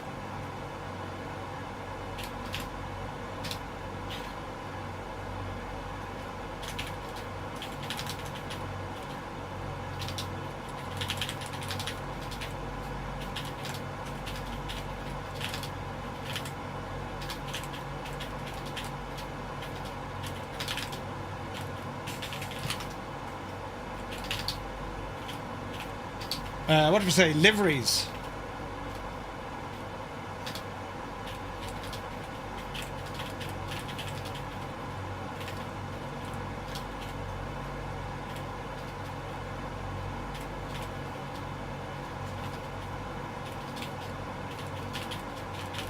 The content manager.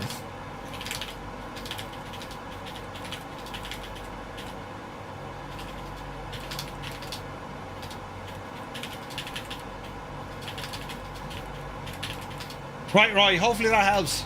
Some information. Now, we've already established you're no dub anymore. Jesus, surprised you're not wearing a pair of tight tip GAA shorts. Ah, for God's sake. That's brutal. Up tip.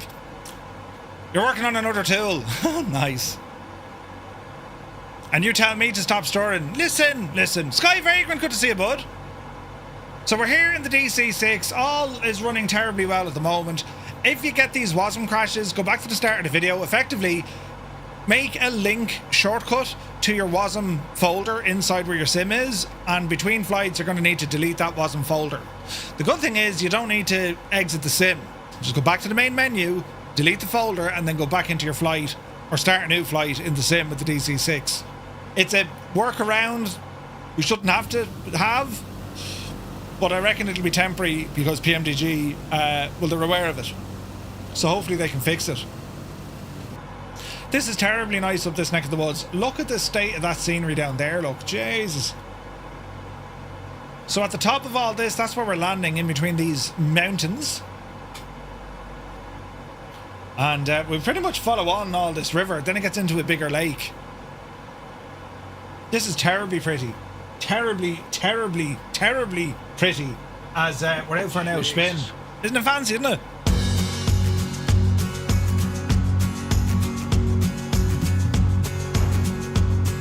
Gorgeous.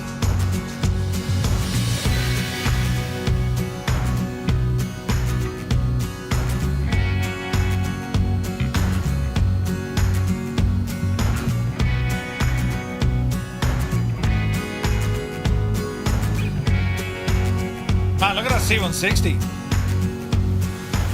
Yes, you delete the contents of the folder. So you'll find where it says DC-6.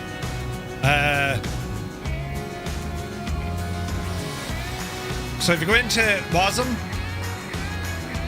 DC-6, the main file is this one. It's a DLL file that starts with M and ends in a _0, right? I just lift out the whole folder, but you can just go with one folder at a time. That would still do it, you know? Days I had 2 or 3 of those open.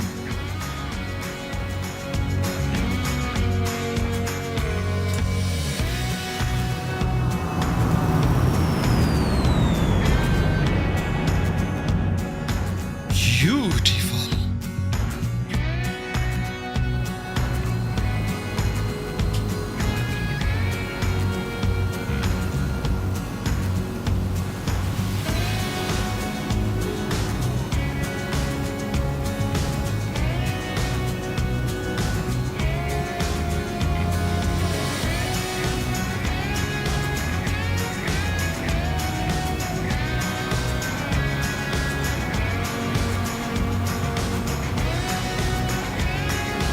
The DC-6 is back.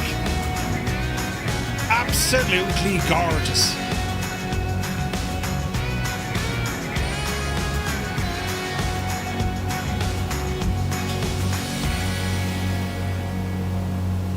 Right. That's the only thing. The LOD is brutal. It's like, oh, I need to load in this. I'll go in and load this now. Stupid thing. Ooh, oil temperature a little bit messy on engine 2.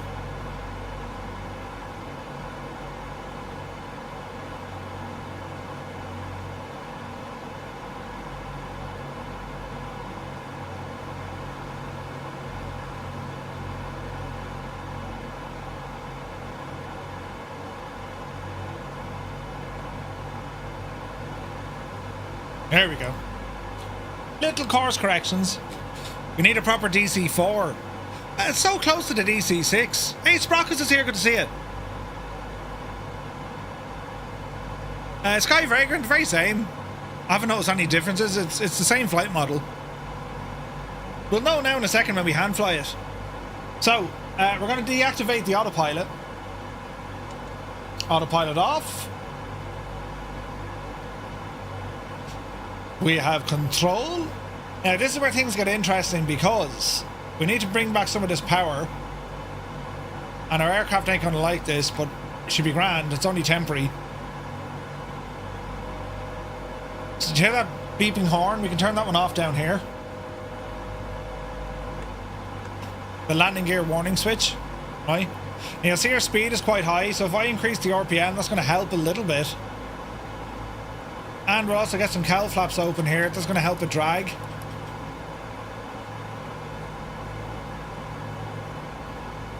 And then hopefully our speed will start dropping. There's a teeny tiny little runway ahead of us. We're going to come in on 3-2, which is pretty much dead ahead.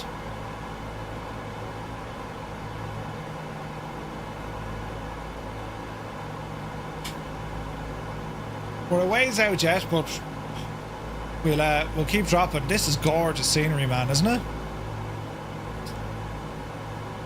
Alright, so speed's coming down. We're under 200 knots.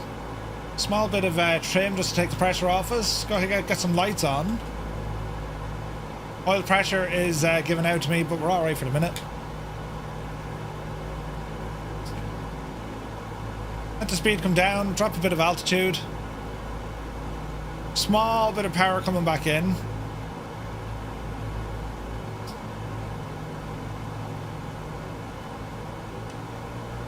Watch the RPM. Now, you can turn all that consequence off if you want. You don't need to be worrying about all of this. Just turn damage off. But, you know, I mean, look, I love having it on because you learn the plane. And it is very rewarding. When you start getting it right, it's class. Alright, so speed 160. Bit of power coming back in. Cylinder head temperature's cold. That's because the cowl flaps are open. I think I see the runway. I see the runway. Our speed came up a small bit there. Ease it off again.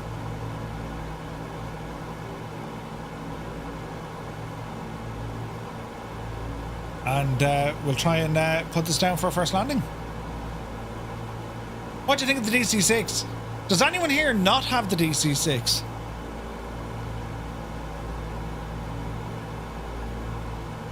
It is one of my favourites in the sim. It just is.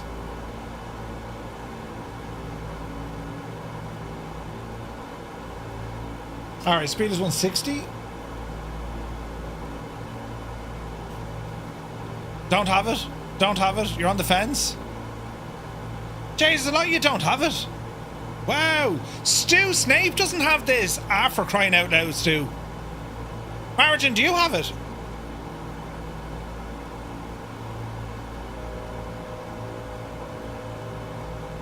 You have enough without it? Don't have it, but then again, I'm on console. Ah. Why pick on me? Because you should have an aircraft like this. You're of sound technical mind. I don't have the Phenom. Just get the Phenom. It's a marketplace gadget. Dude, get the Phenom. Jesus. You'll love it. Colonel Fork is here. Good to see you. What's a DC-6? Don't you mean the Douglas Company 6? Right, speed 160. Notch flaps. Landing gear. Easy now. Short little runway. I prefer modern avionics. Ah, get out with that garden, will you? This is how it's done. Haven't flown it in ages. Excited to have it now in 24. Schnars, yeah, they didn't update they didn't update textures or otherwise.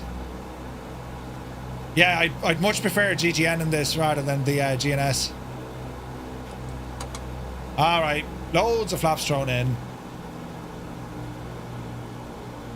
Good question, Roy. I'm not sure. All right, flaps are full. Watch your speed coming in. A little bit high. Easy now. We need to engage that reverser, methinks. Watch your speed. Watch the rollout. Easy now. Easy now. Oh, this is pretty. Alrighty.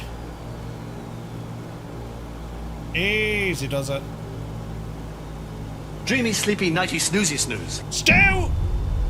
Jesus.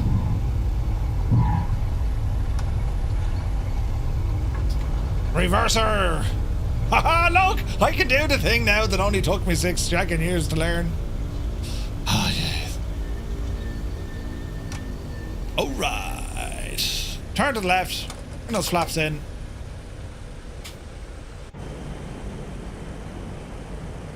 Beautiful. It's gorgeous. If you can get it inverted, you think about it. It's just so pretty. It's gorgeous. This plane is gorgeous. Okay. Airfield's called Golden. This is our first stop. Just turn your monitor upside down. Livery's gorgeous. Yeah, Cyrus did this livery. It's friggin' gorgeous. Good question regarding whatchamacallit? Glass out. Let's see if you can detect it. Maybe. No. Nothing native. Instrument panels visible. Okay, so we can get the 430. Looks like I can just do the 430. How do we close that now? Aha. So the only screen it can do is the 430, which kind of makes sense.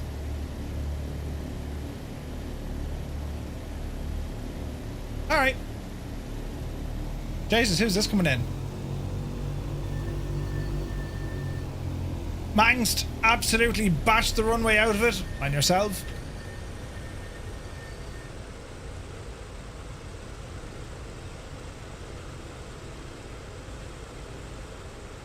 But yeah, the Phenom is so good. Jesus, I love that thing. That Sovereign is coming out soon as well. Like, we've a lot of great options. A lot of great options.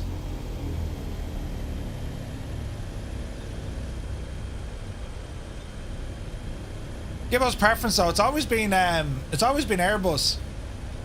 Gibbo, do you know, I'd say you'd probably like the 220 more. Although, for a business jet. But it's the FBOs, man. That's what you gotta love. This is a default airport. It's not too bad. Flap set. Can't wait for the 220. Yeah, I was thinking that. You're mad on the Airbus, and that's she's Airbus. It looks gorgeous. That 220 looks gorgeous, and that's coming out soon. They're showing it off at Expo, and I know they showed it off last year, but I'd say now that's nearly ready. Rumors are June. Yeah. You're in your favorite prop plane, the B-24. Ooh, nice. Now this is a relatively short runway, so what we can do here, they've been showing it off at 5 Expos, yeah man. It's a relatively short runway, so what we're going to use here, we're going to use our water injected takeoff, right? So I'm going to show you how to do all this. Get ourselves lined up. Flaps are set. Let's get ourselves straightened up here. Alright, we'll sit tight. Now, onto our overhead, we're going to turn on water injection pumps. Turn them on. And what we're looking for here, when we increase the RPM, we should get 4 green lights. Are we ready? So, power to 30.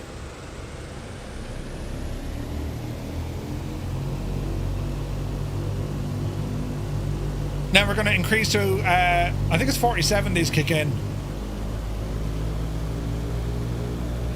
There we go. Green lights, they're looking good. We can now boost to 56, off the brakes, and we're rolling. Something's beeping at me. Overboost is off the chart. We're on a takeoff roll. Airbus superior to Boeing in every way. Dougal!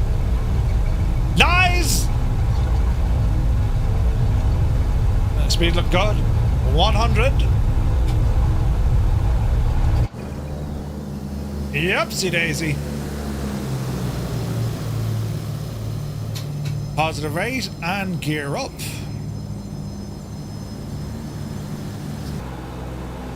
Okay, speed's coming up. Ease off the manifold pressure. Flaps coming in. Bit of trim. Water injection pumps off. Watch the rate of climb. Flaps coming in. Manifold pressure coming back. RPM coming back. Oh, watch that friggin'. There we go. About 40 and about 25. All right.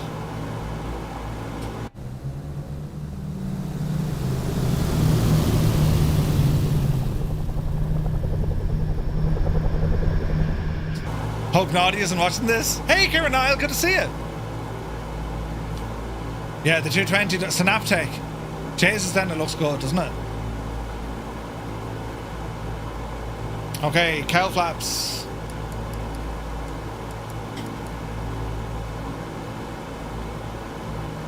Cylinder head temperature's coming up. Oil pressure's a little bit high.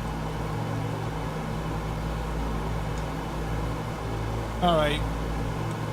Gyro. On. Alt. Localizer. Heading.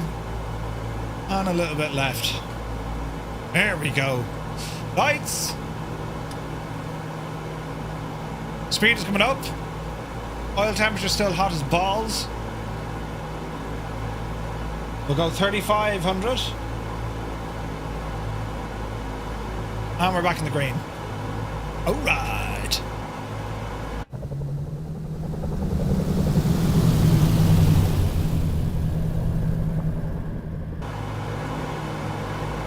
Okay, we're nice and low here. I don't know what altitude she's looking for. There she is. And we'll keep it low on this one.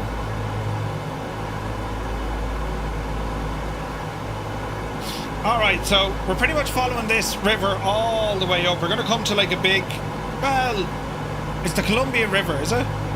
Or Lake Columbia? That's where we're heading. Hey, Mutt Dog, good to see you, bud. Happy Sunday. So we're just going to ramble up to this neck of the woods here.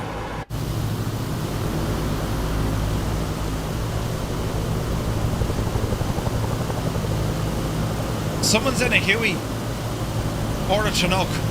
Sounds great.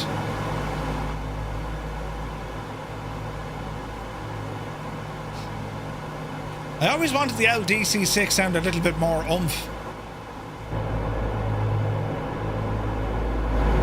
Now we're thrashing.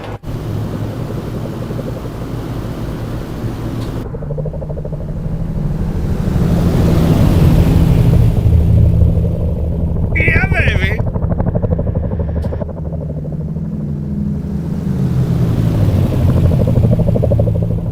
Jesus, I put a bit of meat and 2 veg with that, didn't it? Brilliant. Nutty Taff, good to see you, buddy. Haven't been in the hot air balloon, not since the late unpleasantness. Alright, keep her moving.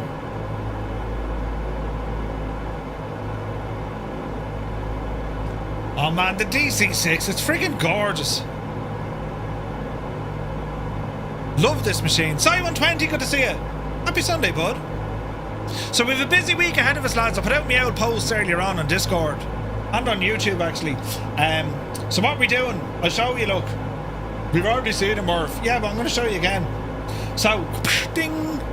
So next week, starting tomorrow, from Earth to the Moon, episode 6, we're going to be learning all about Skylab and the space shuttle. We're flying out of Cologne up to Brussels and then over to Paris, as they did back in 1983, I think, or 86.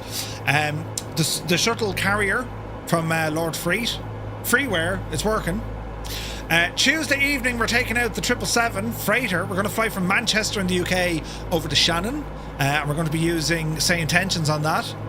Wednesday night, we have this week's Flight Sim news. We're going to catch up on the latest and greatest from Say Intentions. We're also going to be inviting Vasco from MSFS add-ons as we're checking out the Avionics and Aircraft Update number 4, which is now out, and the Aerosac Technam Mentor. Ooh. Thursday day, we're going to go flying during the day in the Starship, and then Thursday night, we're in the Phenom, flying out of Luxembourg into Florence. And then Friday night is our D-Day 2026, our commemorative flight, flying the DC-3 C-47 out of Exeter. We're going to be flying Mission Albany. That's the route that the 101st Airborne took, and that's happening on Friday. So it's a busy week. Tally, you saw it over Cologne? No way, buddy. I've seen one parked. I've seen static ones. Do you know? In Houston, they have an old shuttle carrier with a mock shuttle on top of it. Savage looking. Alright, small bit of a course correction here. So that river and lake is just up ahead of us. So we want to be kind of heading in here, and then it's going to be a bit of a left as we follow up another canyon. This is beautiful scenery, lads. Gorgeous.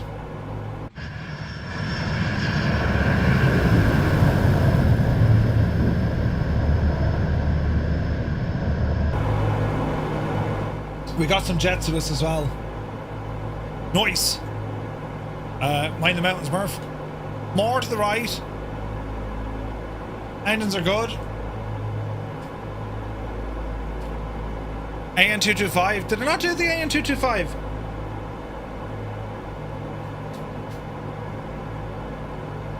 You stepped away for 1 minute and you ended up in the trees? What?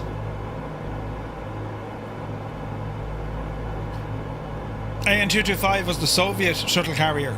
It was. It was. Do you know what? And I never knew this. That 225 was built specifically for that job. What? What do they call it? The Bhutan or something? We'll learn about it tomorrow. But I didn't know that she was built for that job, to carry the Soviet shuttle. The Buran, yes. Super Ty, good to see you, buddy. The plan was to build 2 of them? Jesus. This is terribly nice where we are today. Beautiful scenery, absolutely gorgeous. The state of it. Yeah, the Buran, yeah. Or Buran. I say Buran. Buran. The Burns in County Clare. Oh, Jesus, look at the water up here, look. Cyrus! It has your colours. And it's absolutely gorgeous. Viper Strike, welcome in. Thank you very much indeed for the raid. Hope you had a great stream today. You're very welcome in. Welcome in, viewers. We're here in the DC-6, taking it for its first official Flight Sim 24 jaunt. Allow myself to introduce... I'm seemed to be good. Myself. Alright. Cheers, Muse. Cheers, I have to say, we're booting it. It's liking this. Next stop is Charlie Yankee Charlie Papa. About 50 miles away. More. About 70 miles away. Flying the Zlin Savage Norden. Nice. Stunning scenery. Dude, sounds nice. Sounds awesome. Jesus, look at the colour here.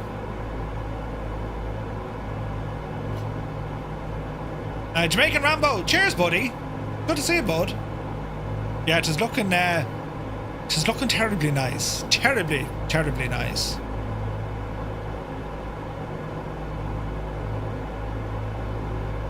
Man, this is friggin' absolutely insane. Look at the colour.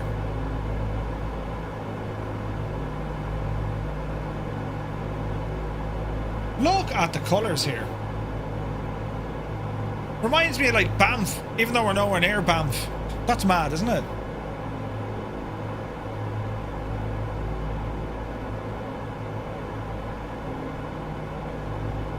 Some tunage in the background.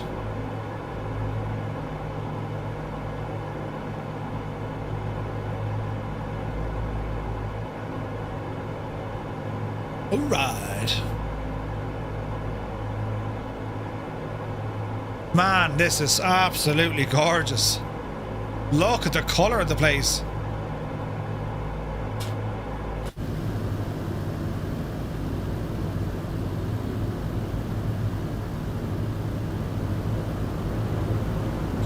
The reason why the vertical stabilizers were moved to the edge of the horizontal stabilizer was because of the wake of the Buran created. Wow.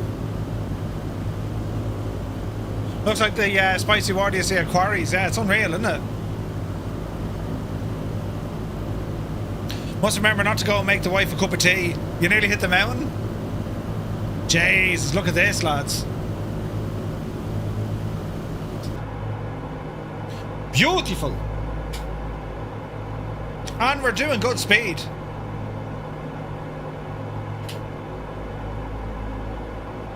Gorgeous.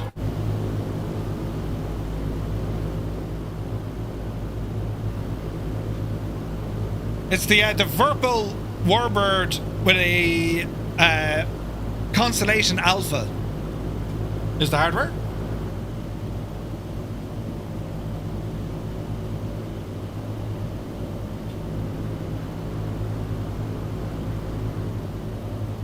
Look at the height of the mountains.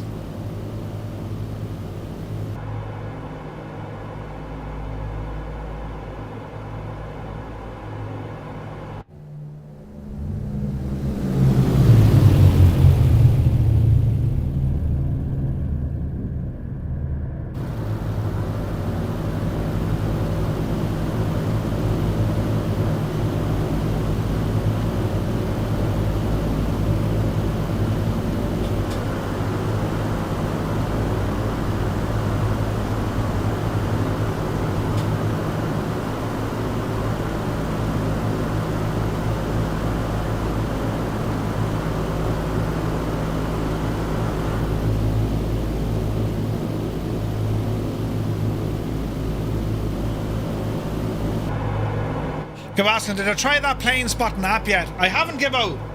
I haven't. It's on a list of things. Many things. But, no, I haven't given it a blast yet. I think, didn't Beyond ATC brought out something as well?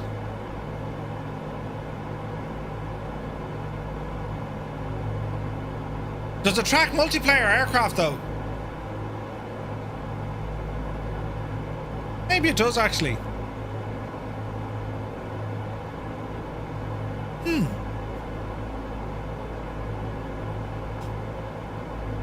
I need to do some research on it, Gibbo, because I don't know, does it work with chase plane? Maybe it does, I don't know though. Hang on, we go looking. Is it the flight control replay one? No?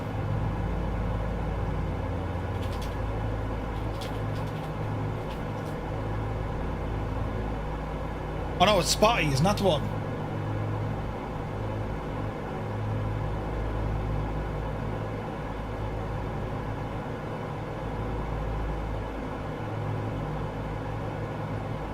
Airport teleport.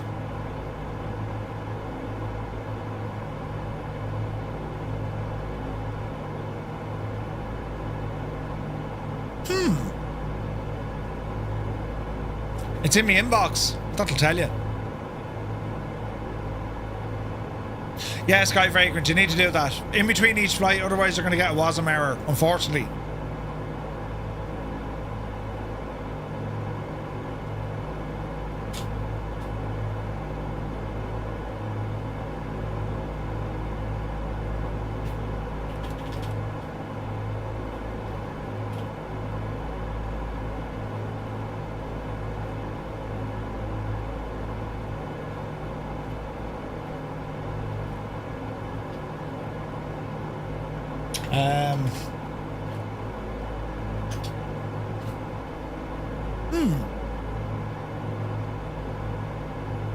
Yeah, I'll need to look at it.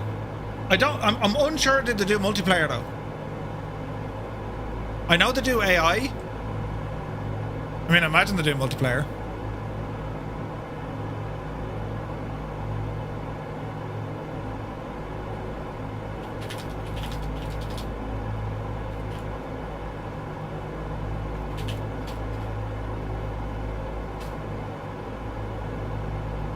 No, we'll have to check it out. We'll have to check it out. Man, I gotta say, this machine, everything is like, I haven't broken anything. No, this is like, huh? How have you not broken anything yet? This is great news. And we've damage on.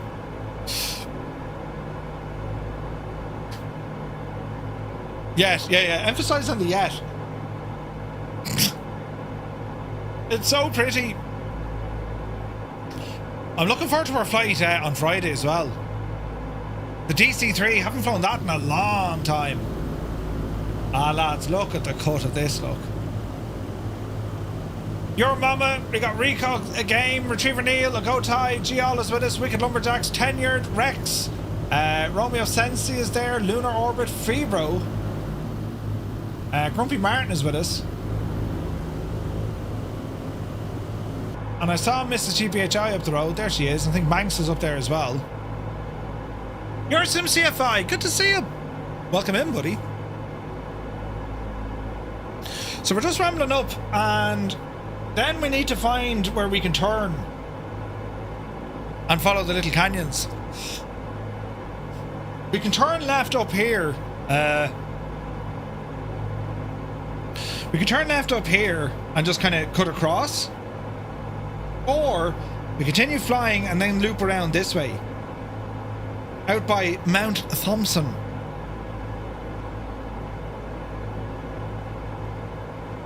So we might do that.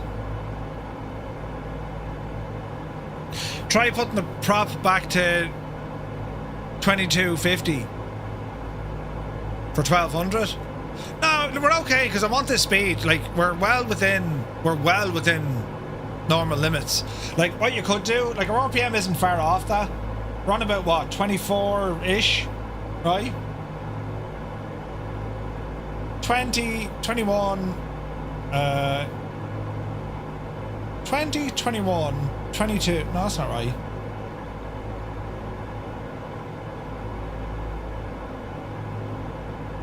That'd be in and around here, but I'd have to reduce my manifold pressure. But no, it's like it's enjoying life at the moment, do you know?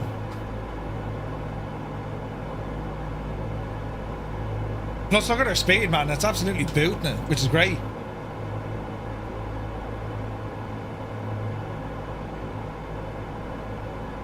Oh, that one, Gibbo.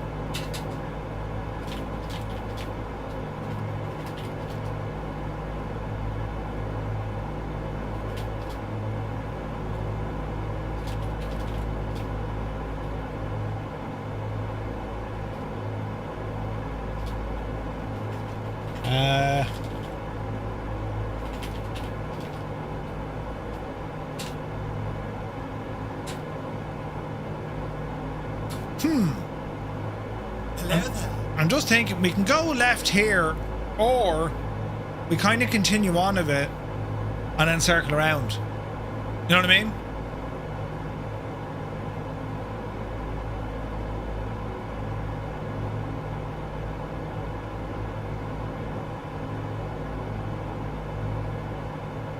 Jeez, this is absolutely gorgeous, lads, isn't it?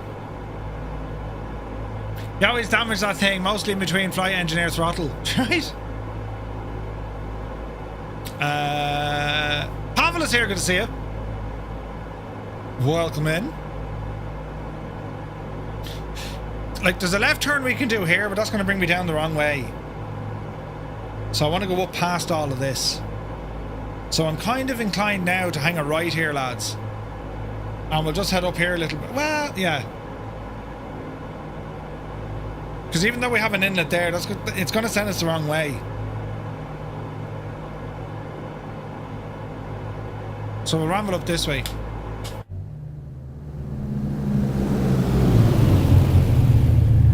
Gorgeous.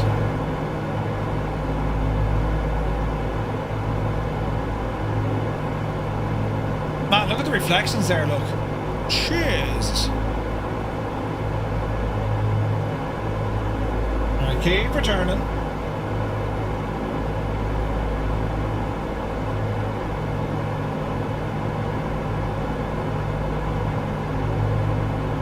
Bet you're a nightmare with directions in a car. Be grand, just go on up this way, sure.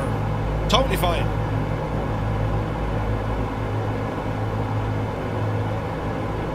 Man, the colour of the water here, it's absolutely savage, isn't it? Jesus.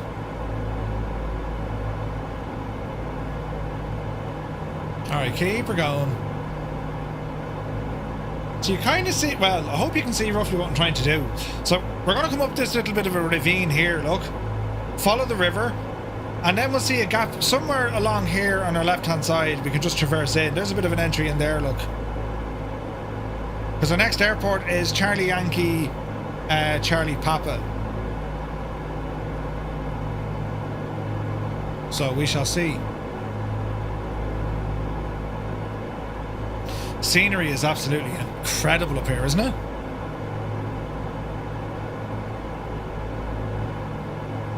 It would be turn left here. No, that left. Hey, Papa Justify, good to see you, bud. Jeez, look at the height of the mountain, sure.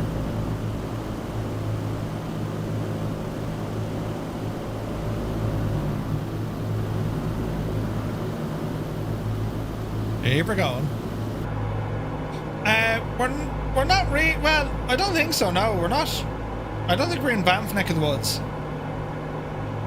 It looks very similar to it, but I don't think so.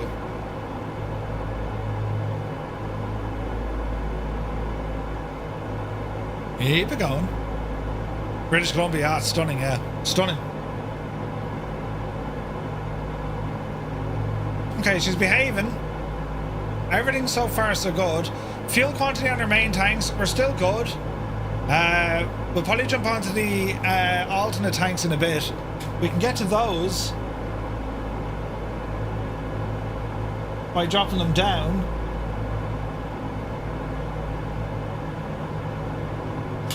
But right now we're okay.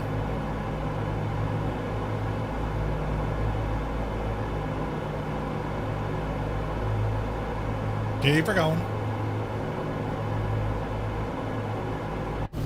Don't know what the real world weather is here. Anyone fine with live weather? Because I don't think live weather looks as nice as this. Look at the state of that, look. What a beautiful machine.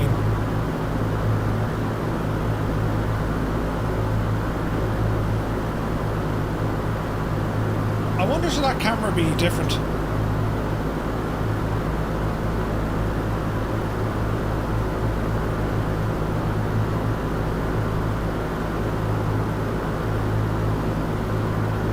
That's probably better like that. Live weather's good. We got some mid-level clouds. Alright, let's give live weather a shout.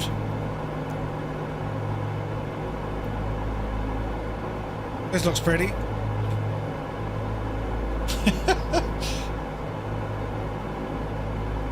This is a great idea.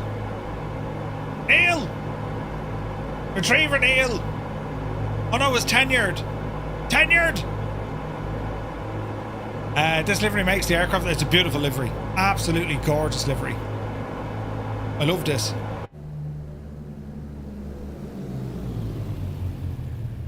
Absolutely gorgeous. When they talk about LOD and all that, like, there are some changes, but like, I don't know. Wouldn't it be great if this thing like got the high detail update as well, like the 7.3? That would be amazing. You're not getting this weather, no? Well, curses. Are you on live time?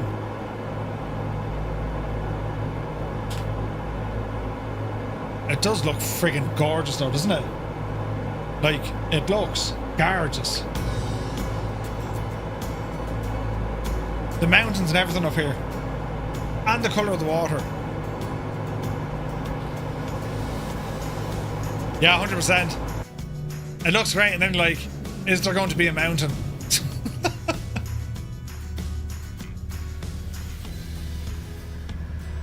That's stunning.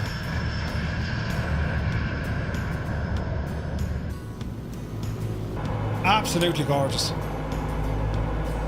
High detail may as well start from scratch, maybe.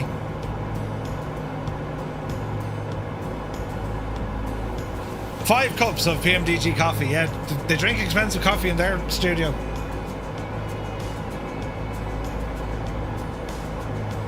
Oh man, that's pretty. Jesus, look at that.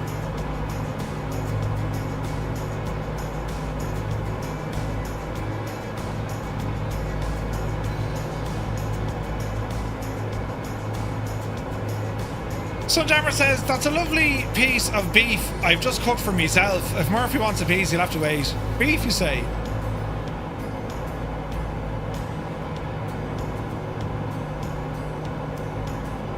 There's Wicked Lumberjacks.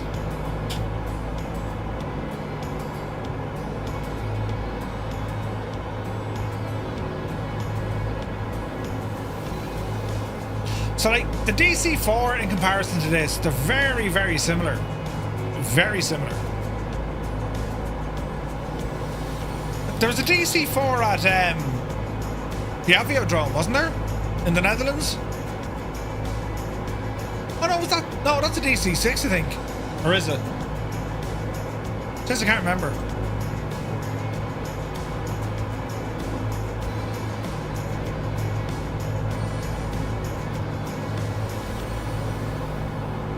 Nice plane.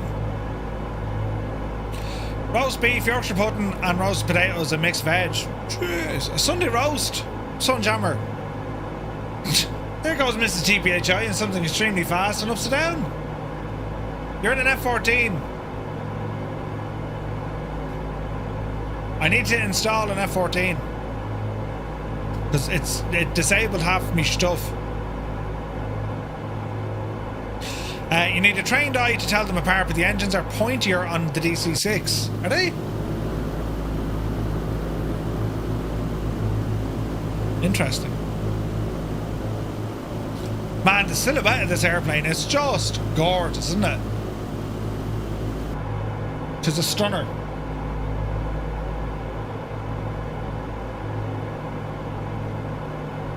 Okie dokie. So we can make a left-hand turn now once these mountains drop off on our left.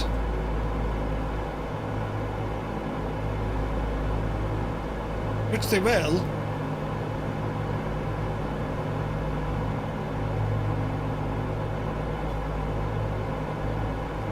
Easy now.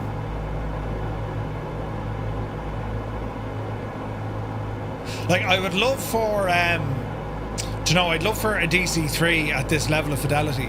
Do you know, the DC-3 we have is nice, don't get me wrong, but like, if it was at this level, wouldn't that be awesome? It'd be absolutely fantastic.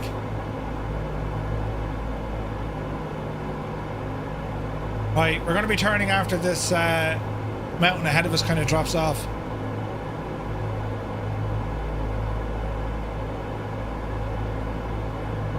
Engines are happy.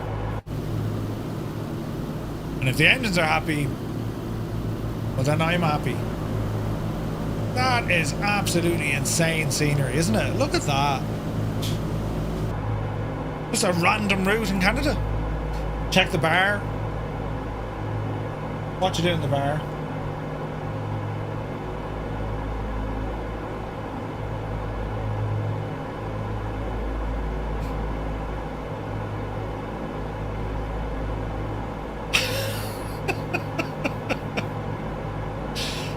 Yeah, it makes sense. Oh, look at that. DC-4 and a DC-6. Awesome. You personally love the Constellation? So I didn't check out the new Constellation yet, or rather the updated Constellation. I must. Right now, are these mountains going to do what I want? They will, I suppose. Stu getting fierce handy with the old, whatchamacallit? AI. No, I drew that myself, Murph. It took me ages. The updated one has a free 24-hour trial. Yeah, I have it. I need to go. I need to test it. I haven't had a chance to fly it yet. So this is called Mount Thompson. And then we have Canoe Mountain just beside it, look. Jesus. You blame Zit, you put the idea in your head. Were you up till silly o'clock playing Forza again? You know. TPR, good to see it. No, dude, we're actually going kind of just heading and satellite. Only 3 a.m, Jesus. What's with the half day? 3 this morning. They were the spies saying they wouldn't be on late. Yeah, 3 in the morning, like. What were you thinking? Right, these mountains definitely are going to drop off. Then we're going to go a hard left around them. Man, it's gorgeous here, look. Beautiful. What do you think they were thinking? I don't know. TPR, hope you're well, buddy. It was getting late. Oh wait, it was getting light when you went to bed on Friday night. Oh really? Oh Jesus. There's nothing worse, because then you're like, my whole day is ruined. You know. This is our Firefly Air livery. You can pick it up over on our website. It's pretty, isn't it? Very, very pretty. Cyrus T made this one. Right, here's a turn. Let's see what happens.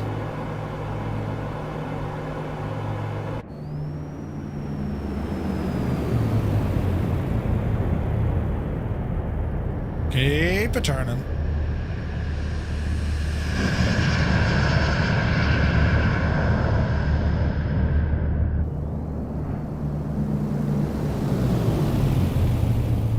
Gorgeous.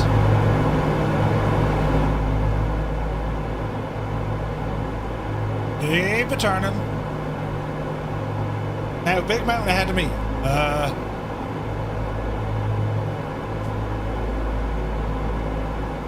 Don't turn into the mountain, Murphy, whatever you do. We're very close to the ground here. I didn't think this one through at all. But there's a road I'm trying to find, you know.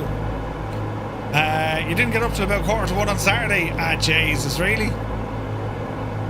There's Mr. TPHI.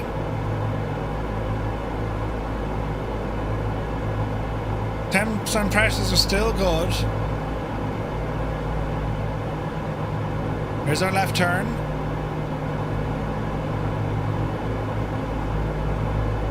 I think we're going to need to climb no matter what way we do this. Then again, we could be lucky. Oh man alive, look at this. This is freaking gorgeous. I keep the turn.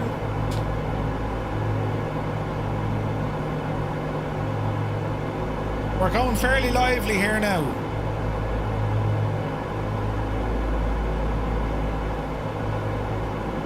And we're going to fly into a giant rain cloud.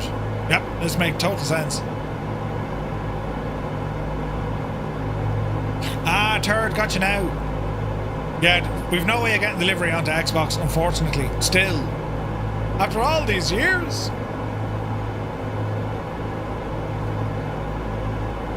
Right.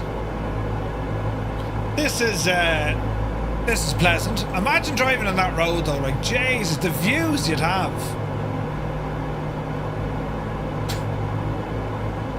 Mr. TPHI, flat out. The speed, man.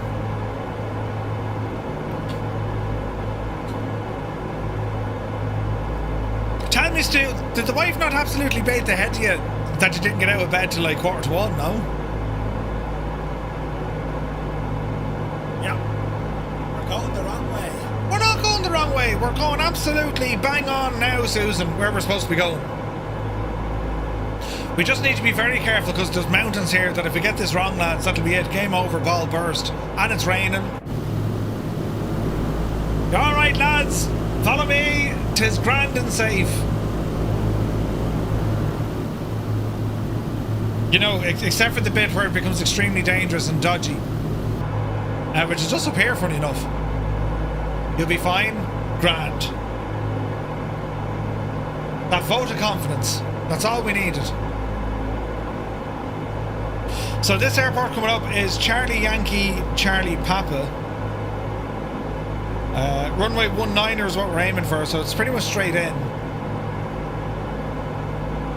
And it is... how far are you?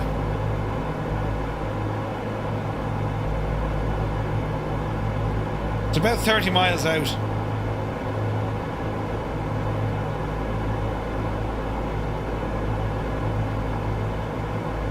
Days, we're flying into the soup here.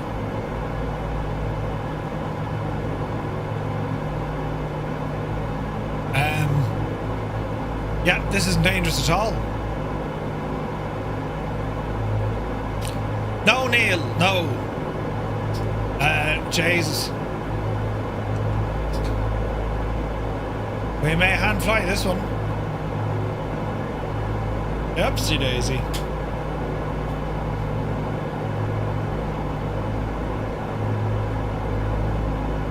Easy now. Oh man, the mountains around us look absolutely deadly, don't they?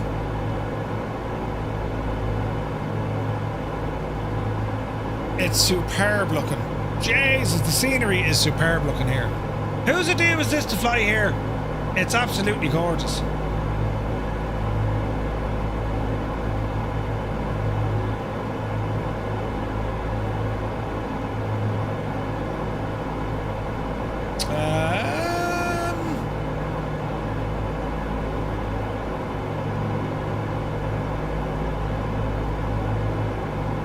Easy now. Keep her straight. Dead straight. That works. Bit of tunage, lads. As we ramble in.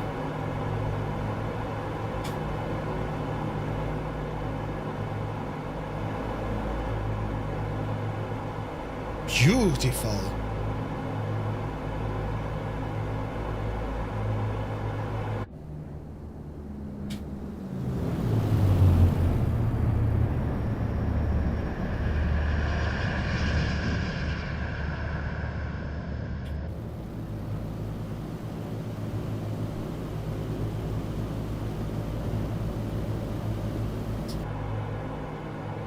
Alright, keep it moving in. About 20 miles out. Power, all the shebang. 'Tis grand.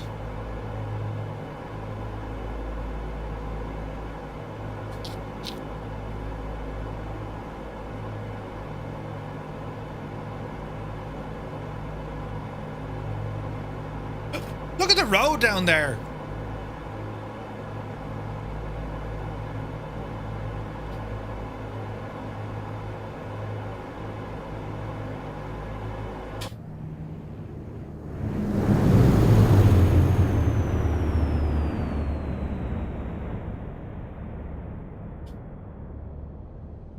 Southeast Asian server.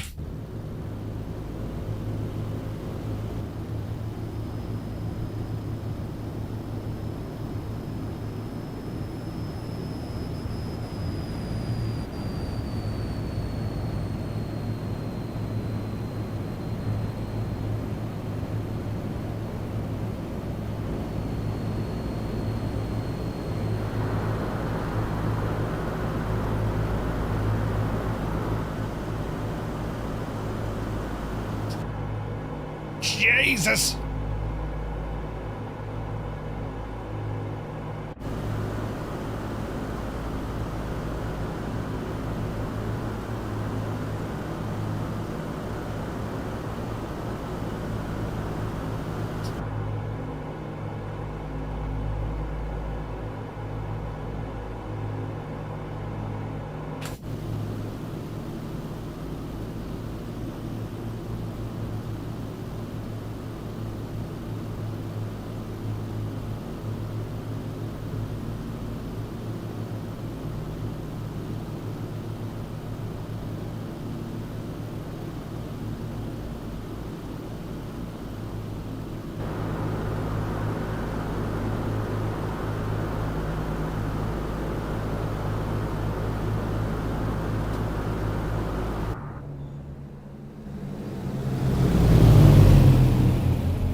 The absolute hack of it, though.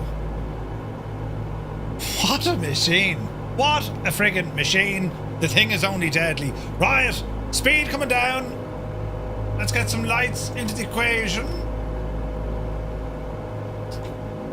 Right. Speed 150. Let there be gear.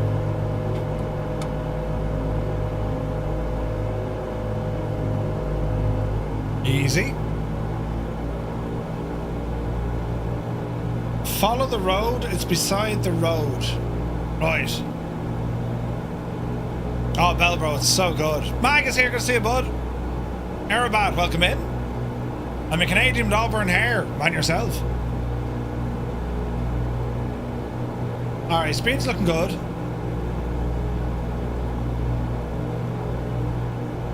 Keep the power up a little bit.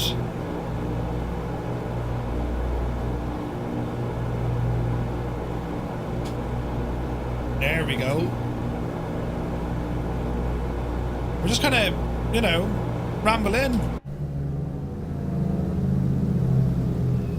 That's weird, the trees disappeared. It's like an LOD with the trees. Interesting. Jesus, look at this coming into this valley look. Man alive, isn't that absolutely stunning?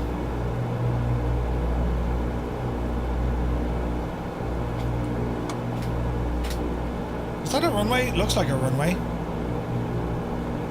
Easy now. Well, bro, hope you're well, bud. Jay, look at the size of the train baked into the satellite. Jay, it's massive. Look at all the carriages, look. Jesus. It goes on for miles.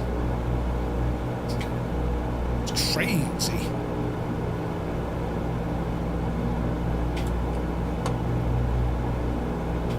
Now we go flaps 25.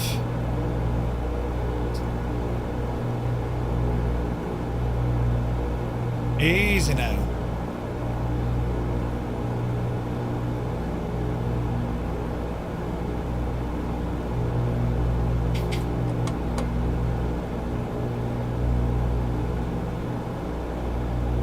Right, there be all the flaps.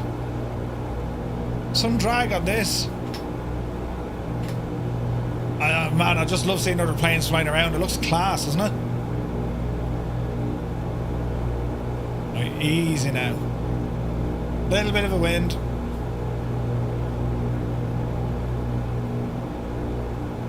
Speed is good.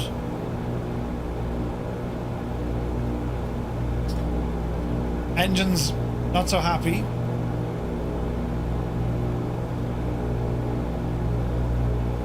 Keep it going. We're coming in at a little bit of an angle. Easy now. Good long runway. Don't hit the parked planes, Murph. Dreamy, sleepy, nighty, snoozy, snooze. A scaredy wolf, you divil. 217 we hit. Beat the Janie. Reversers.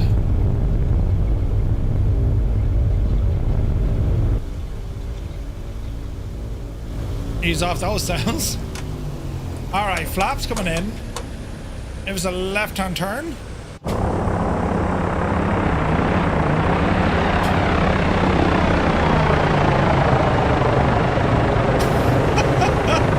That's insane looking.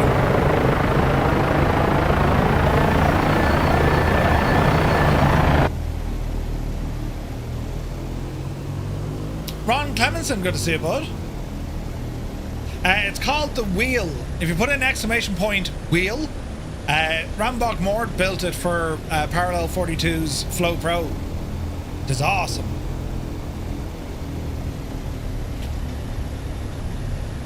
There's a Trevor Neil. Go on, Neil. He's in. Sorted.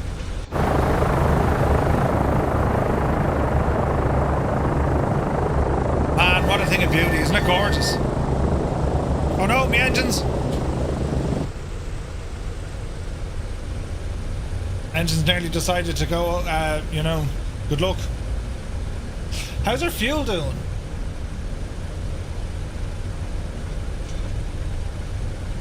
We're okay to our next stop.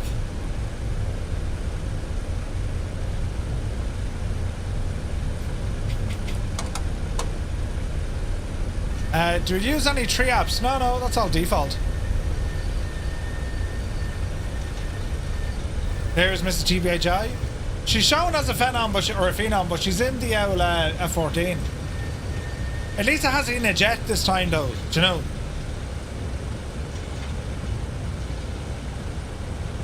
Alrighty then.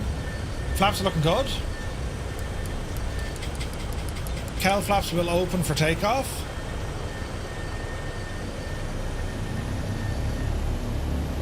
Bit of a turn here. No, I'm not on simplified.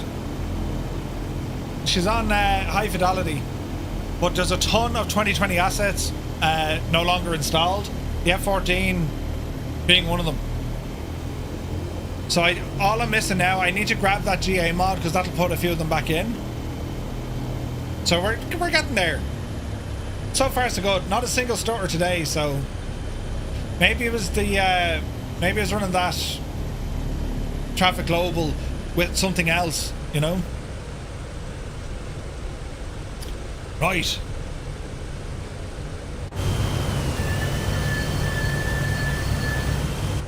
Right, let's see what's going to happen here. Relatively okay-ish runway. So we're going to head down now to CYKA, Charlie Yankee Kilo Alpha. That's called Kamloops. That's the next stop, lads. We'll boot it onto there. Power coming in. Hold a 30. I've been having mega issues recently. What are the issues you're having, Stu?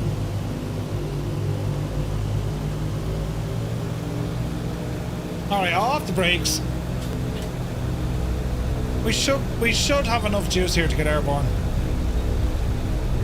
without using the L water injection. Oh no, there's a plane in terrible distress. Oh no, he's alright, it's a helicopter. Jeez. 777 driver, good to see you, buddy. Alright, speed 80.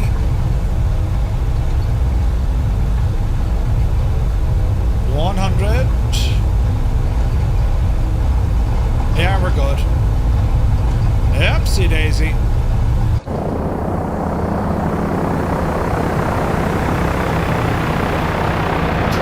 You're up. Jeez, it's the noise of that B105. Alright, left a little bit. Flaps coming in. Man, look at this region. Isn't this just stunning?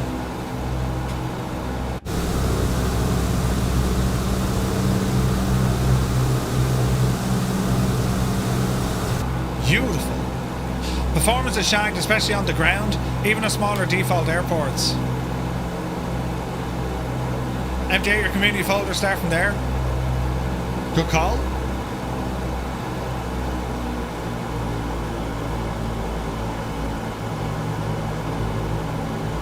Alright.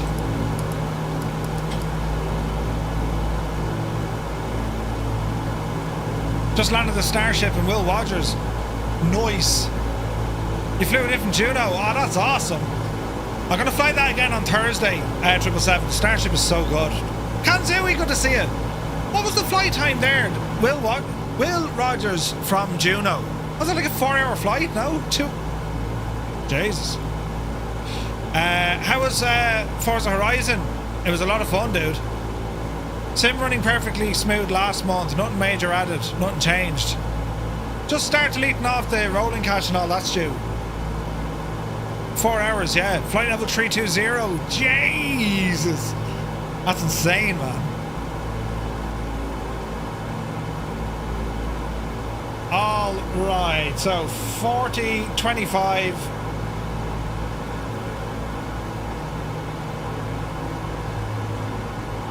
24. Right, she should be happy with this. Give it a moment. Will we do Forza this Friday? Not sure. The D-Day flight is a fairly longer one, so it'll be very late. We'll see though, we'll see. Oil temperature still hot. We'll try that. Let's see if that fixes it.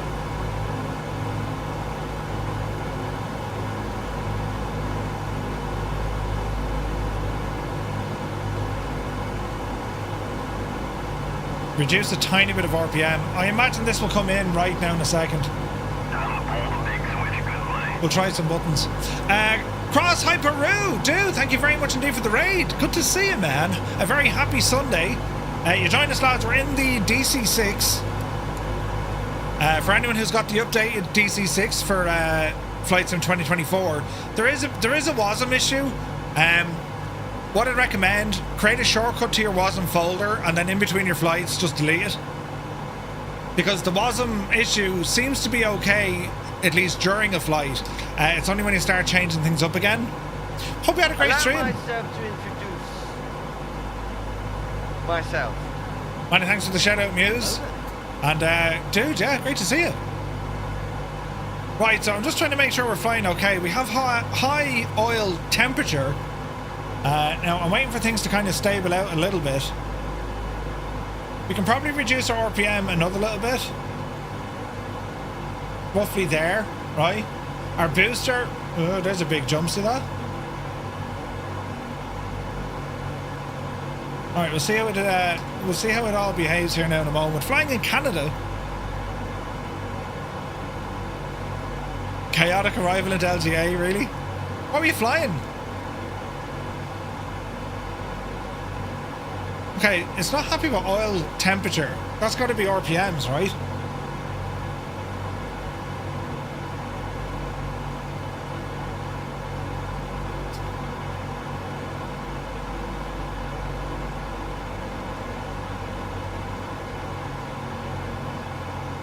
It has to be oil temperature. Excessive overboost?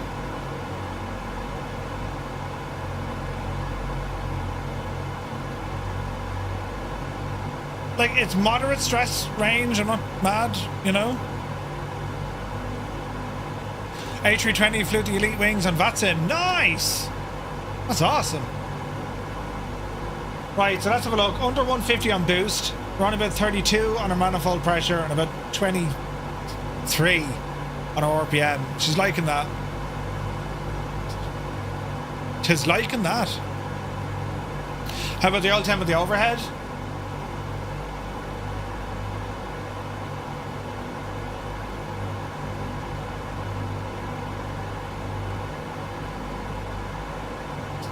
$70. Not bad at all.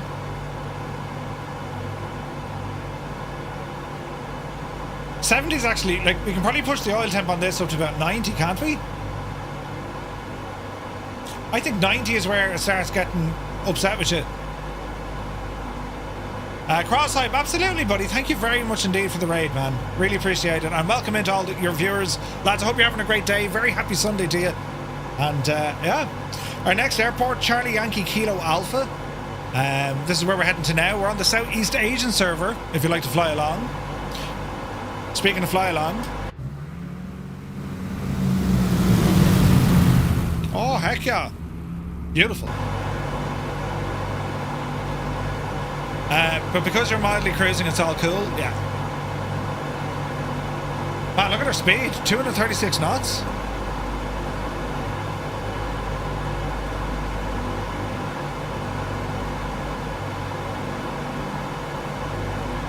Huh.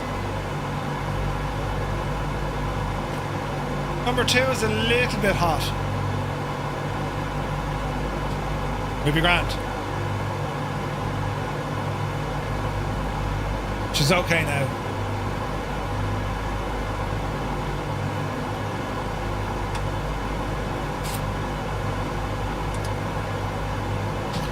Even the lights, like the lights actually they cause drag because they extend out. Along with your cowl flaps and your main flaps, landing gear. That's what she said. Man, what a day for flying. It's freaking gorgeous up here. We're on live time and live weather as well. Super duper. The Leonardo also has the landing lights with drag on the MD-80. Yeah, it's a cool feature, isn't it? But like, when you see them drop out the wing, they drop out here. Is my trim off, is it? It is.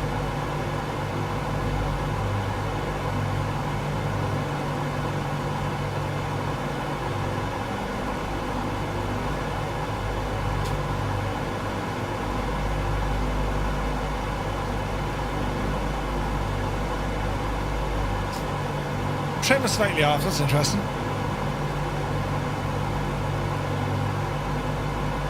We're looking good.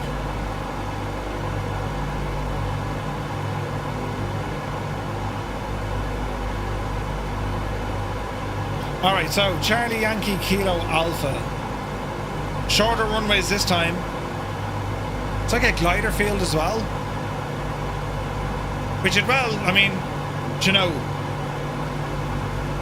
I mean, this place has to be popular for gliders. Whoa, who be that? Colonel Fork in a B-17, no less. terribly, terribly fancy.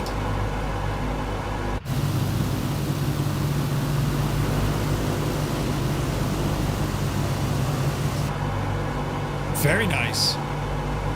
Plus 3 feet, get out of it. Lies. I mean, clearly a bug, 777. Clearly, you know.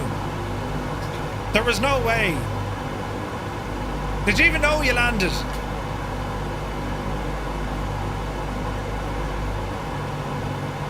I wonder, was it the wind pushing us there a little bit? Thinking the same.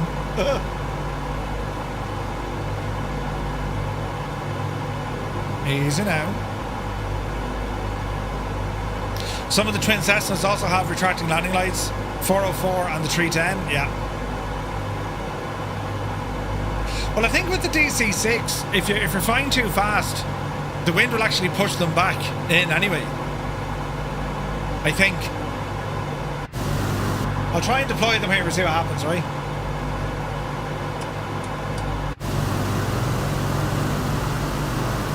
So they're coming out okay.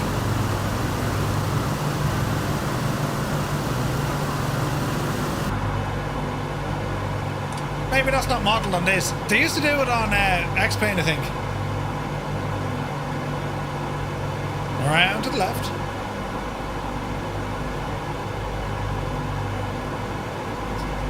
Man, this is such a nice plane. It's ridiculous. Once they get that WASM issue sorted, you know. Johnson John, good to see you, buddy. Welcome in. I have that there somewhere. I've one of these first, though. We have some tunage.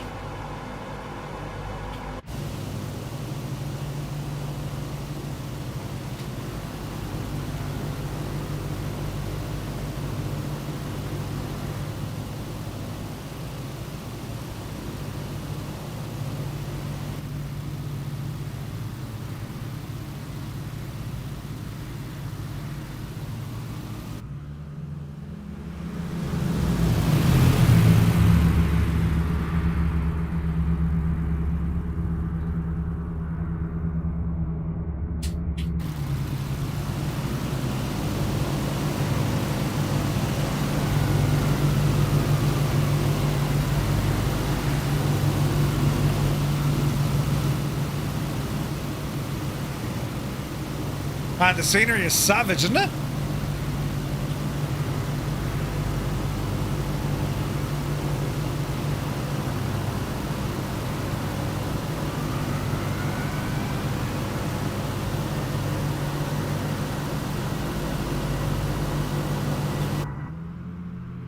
Triple seven, have a great day, buddy. We'll see you on the next one.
Riot. Ah, Toby Keith. Right, so we've a bit to climb here. There's valleys off to our left and our right. More so our left. But it actually, it'll turn us around the wrong way, so we're going to go over them. If we can. Bit of power needed. 40 inches. I mean, this rate of climb, it should manage it.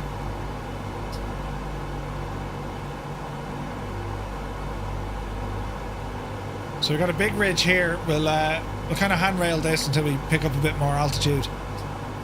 Not sure where the wind is blowing. Like, we can actually get free energy to push us up if the wind is coming in the right way.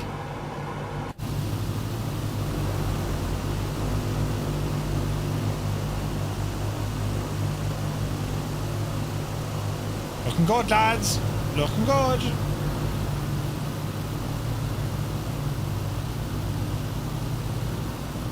Yeah, like, we got free energy over this hill. Look, we're up to 160 knots and climbing, and it hasn't dropped off.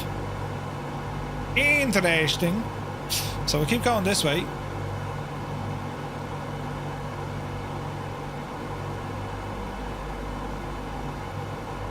So we have another 1, 2, we have 3 more stops, lads. Probably 40 minutes, 45 minutes, give or take. If you'd like to join us, we're on the Southeast Asian server. I gotta say, it's flying really well. It's beautiful, absolutely beautiful. Everything's given out to me, but it's beautiful. Right, ease off this.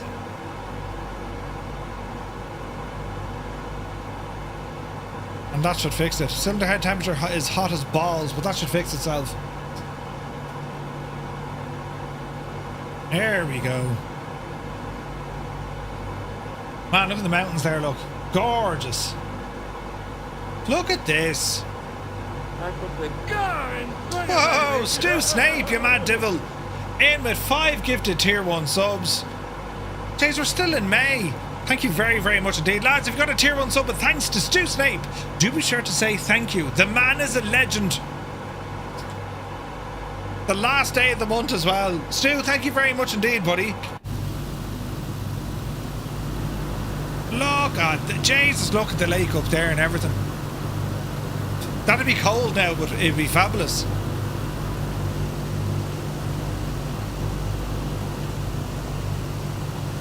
That's mad looking. Right, we're about 40 miles out.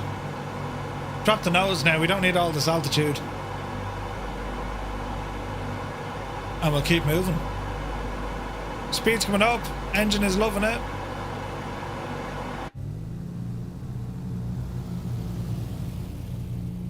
What a machine.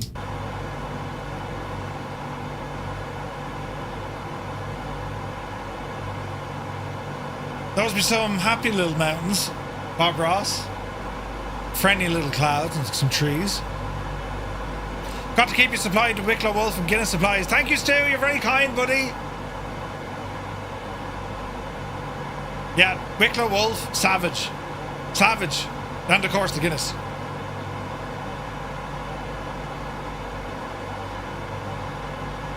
Alright.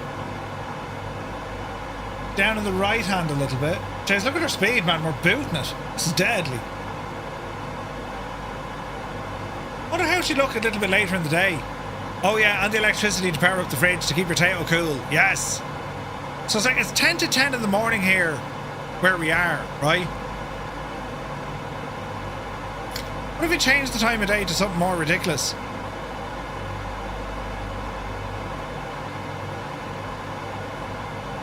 That's interesting. Oh, that's pretty. Ah, would you get a way out of that, look? Jesus. I love that you can do that in the sim. You know. Giant Meat says, I love how your voice on Say Intention says Jesus every time you announce something. Jesus! Yeah, it uses a fair amount of the old Jesus then.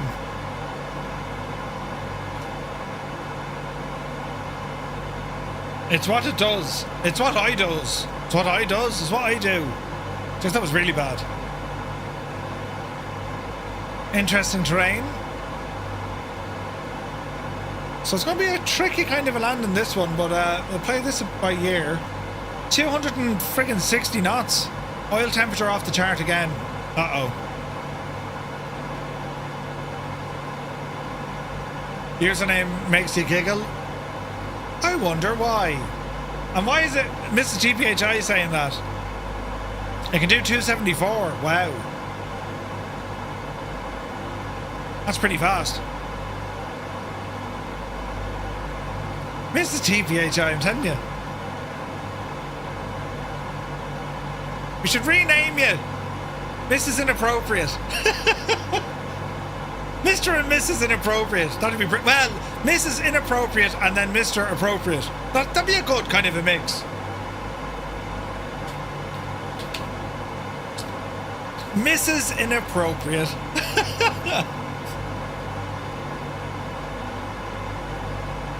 Man alive. Jeez, you really do get it. You have to be lower, but you get that sense of speed. Gorgeous. Like, everything's nice and relaxed when you're in the air, but like, drop the speed down, it gets nuts. Imagine having to live it to. Could you imagine? No word whatsoever could be safe. No sentence. There'd be a double meaning to everything. You know. Mrs. Quagmire. That also works. Giggity goo! Alright. Spilt milk! Spilt milk, Rob!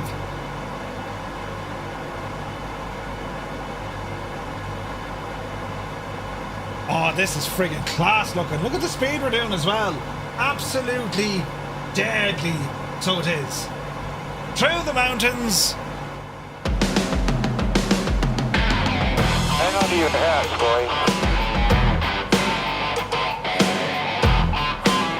Oh, heck yeah.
This machine is ridiculous. Turn it up there now again, Vinton, and we let this one absolutely rip because it is fan-friggin-tastic, this machine.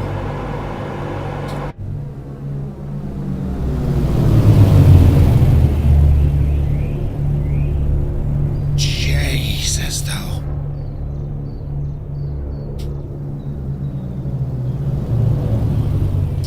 Is it a PC only server? No, dude, not at all. There's no such thing. It's one server. PC or Xbox. That's what they do.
'Tis a ridiculous machine.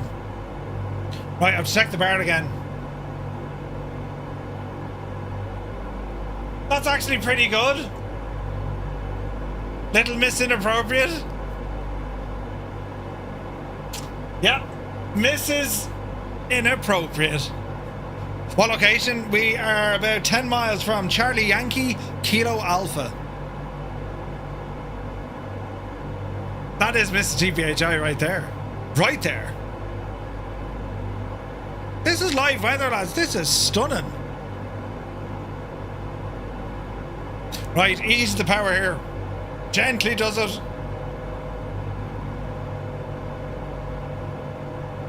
Easy now.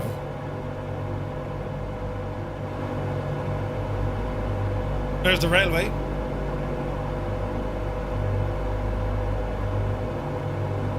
This place is called Kamloops.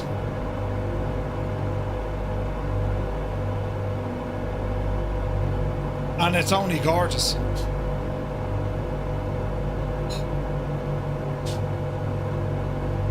So we follow the river and then hard right. Out. Speed coming down. James, look at the wind. We're flying sideways.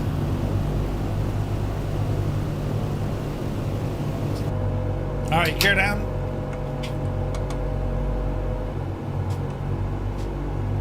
Easy now. This is going to be a proper crosswind. There's a big city here.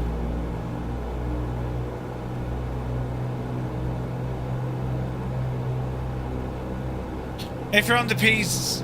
Oh wait, hang on. PlayStation 5? Yeah, there's no crossplay.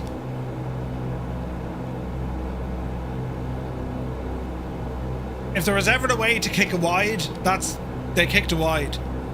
There's no way to have crossplay on Microsoft Flight Sim between PC and PlayStation. Not Microsoft Flight Sim's fault, as in directly, it's not the team's fault.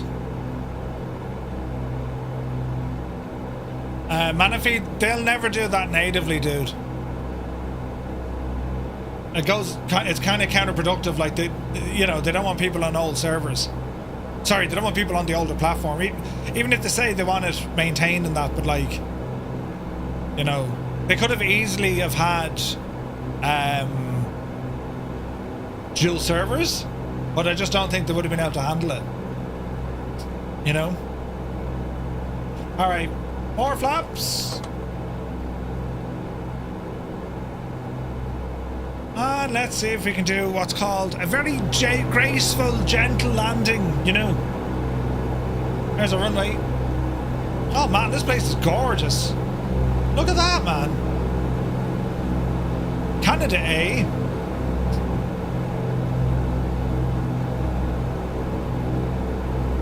They want to get rid of it, they just don't say it yet. I don't know, but like, I don't think the servers would have handled literally all the traffic. It is very unfortunate, yeah. Hey, 98 Vulcan, good to see it. Right, easy now.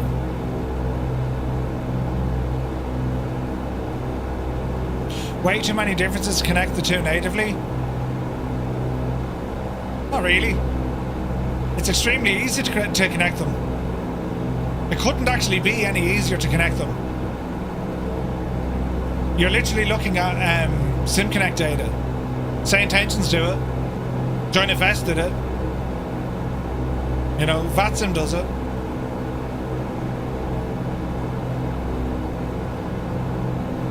Jesus, who has all their smoke on? Mangst! Jesus. Right, this is totally safe. Yeah, we like a challenge. Can't see us shagging thing. Bloody hell, who's all the smoke on?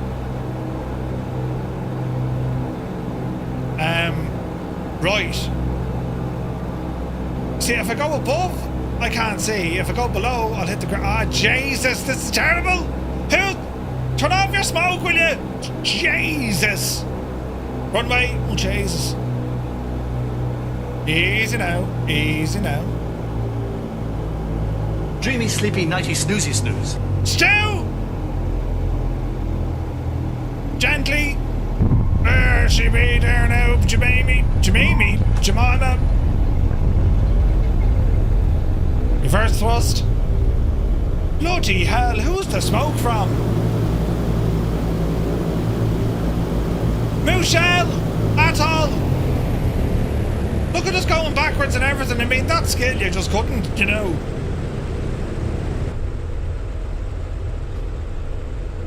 You might want to get the old head gasket looked at. We're totally fine. We're just reversing here in the old runway. No, that's forwards, Murph. Jason. Back her up there, Finton, quick. Yes. That's how we do.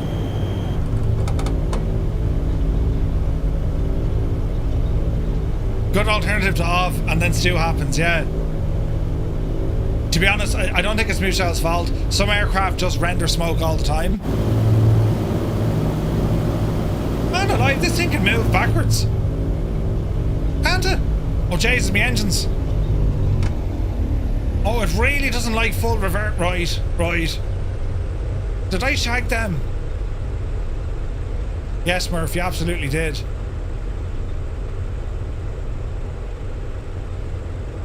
It was an F-35, which doesn't have smoke. There you go. Right, let's stop it there. Look at the cylinder head temperature. Oh dear! Cowl flaps, open them!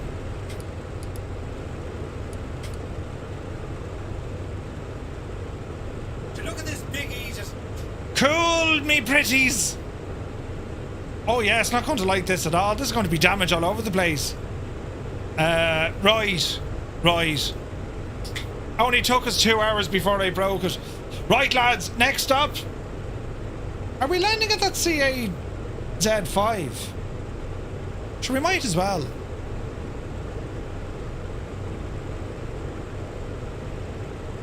Right. That thing is broken. The core differences, including terrain data, is too much for Microsoft to bother doing. What do you mean by terrain data? Shouldn't really matter though, Tailhook. In a multiplayer environment, you'll see what your sim is giving you. I'll see what my sim is giving you. And then the only difference between the two, because it does this anyway, right? We could all be on 24, and if I was using a custom airport, it would have different elevation data than, say, a default one. You know?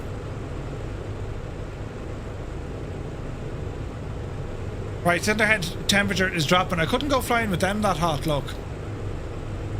I'm kind of thinking if we get air on these, they'll cool down even quicker, won't they? Alright, drop some flaps here. It'd be great if they could do it, but I don't think they're going to do it. Right, flaps 20. Power coming in.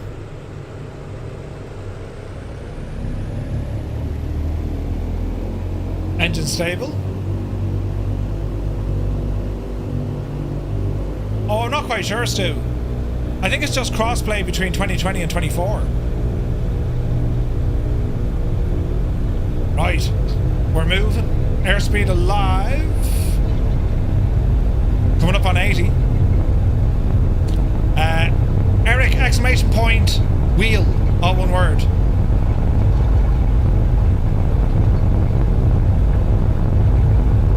$110. Yepsy daisy. Gear up. Man, that's so good. What a machine. What a machine. You didn't even know that was a thing, telling you. Alright, flaps coming in.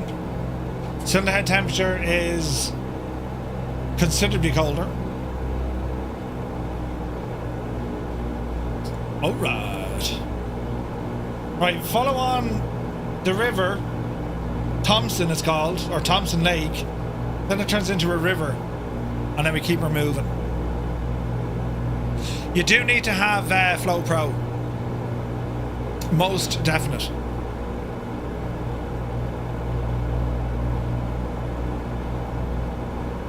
Okay, we're pretty much a straight line here, so...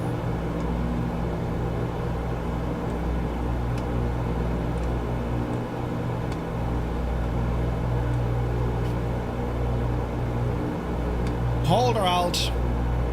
Heading mode. That'll do it.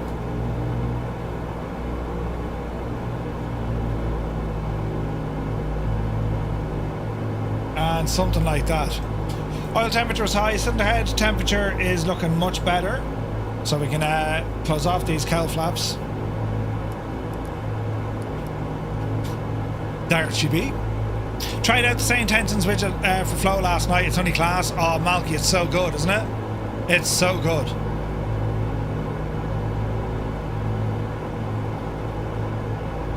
This is gorgeous. Bad Murph, that is one. That one is broken. Don't be trying to ban Murph. Murph's a great bunch of lads, so he is.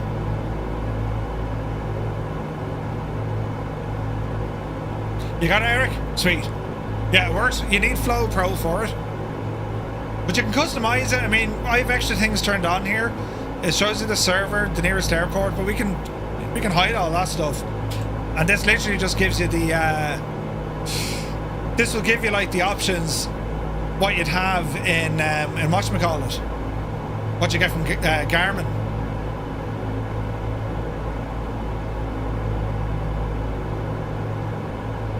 Cool, isn't it?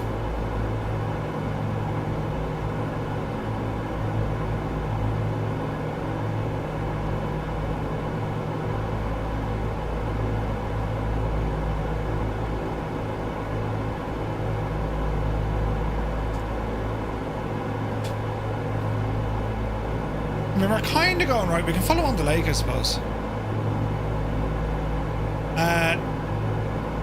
You see the link? Yeah. So Flow Pro is the wheel, this widget here. As in, not the widget, that's the software. But then you can use things like... And you can move this guy around and resize them and all the jazz.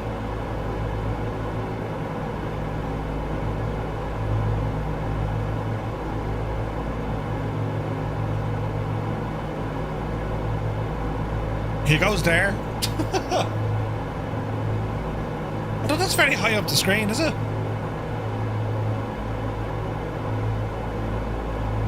Put it back to where it was. Speaking of 24 and 2020 compatibility, in the upcoming stream utilising the shuttle carrier, Murphy, a link to download, but it says for 2020 only. No, it works in 24. It works in 24 and 98 Vulcan. I mean, I still have 2020 installed. I haven't touched the thing in months. Is it months? Maybe not months, but like a considerable amount of time I haven't used 2020. Do you know? But no, the shuttle carrier flies fine. Oh, this is freaking gorgeous. C-160, that's a great machine as well. I do like that.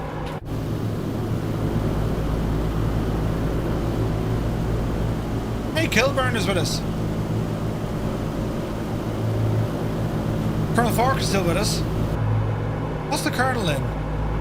There he is. Heck yeah.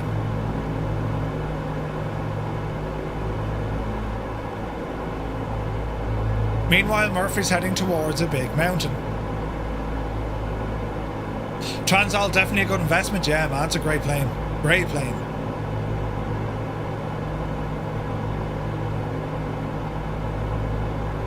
Right, so I just need like F-14s and tornadoes and stuff. I wonder how people are still using 2020. I mean, there's a bridge. There's a couple of reasons.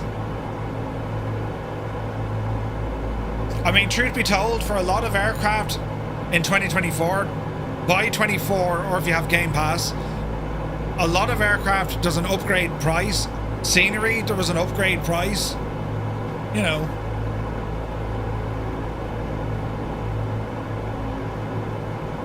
But in terms of how the sim is, to me, 24 is just excellent. Streaming everything in 24 also not viable for people with terrible internet? Yeah, maybe. Could be right. Yeah.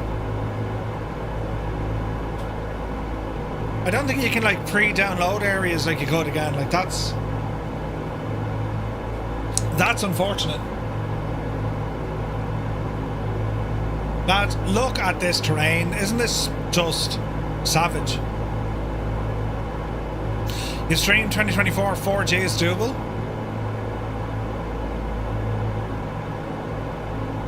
$50 to 80 megabytes, yeah. Some stuff just works better in 20 than 24. Like say the high performance group choppers. I don't know, like for developers, I don't know, it's to get aircraft off 2020 and get them working in 2024. For some it was easy, for others it was extremely difficult, you know. For others they haven't managed it at all yet, you know.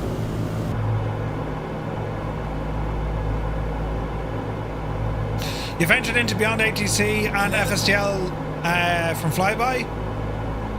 Rob, cool. So just make sure you're not using the FSLTL injector. So I have say intentions and I use the FSLTL models.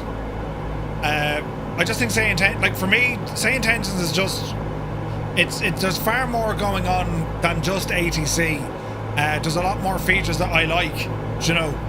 Flying tonight, good to see you. I have a friend who has this game, but his internet is dreadful. He can't use it. No way. I rarely fly without it now. Yeah, like if I'm not using ATC, I might not always use the ATC, but I always have say intentions on. I always. There's something I'll be using with it. Either I want to see it on the map, or I want the use of talking to the co-pilot, or you know, I want the use of you know, figuring out nearest frequencies and all this. Why is that looking to log in?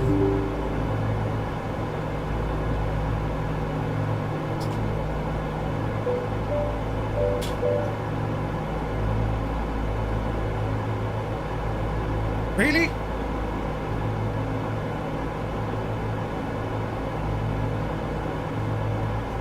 Wait now, is that going to show a password? No, it doesn't. Alright, we'll try this.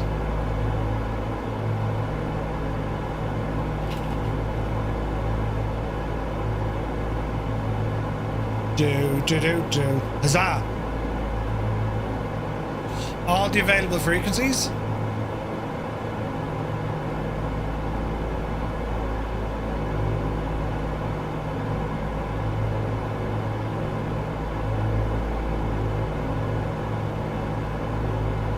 And then check. Yeah, it's class. It's absolutely class. I love using it.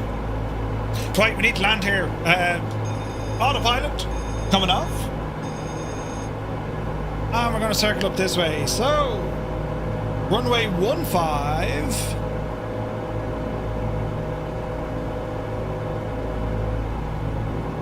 You got this game to fly with us all on PlayStation. They just don't do crossplay. I wish they did. I absolutely wish they did. We keep asking them, don't worry.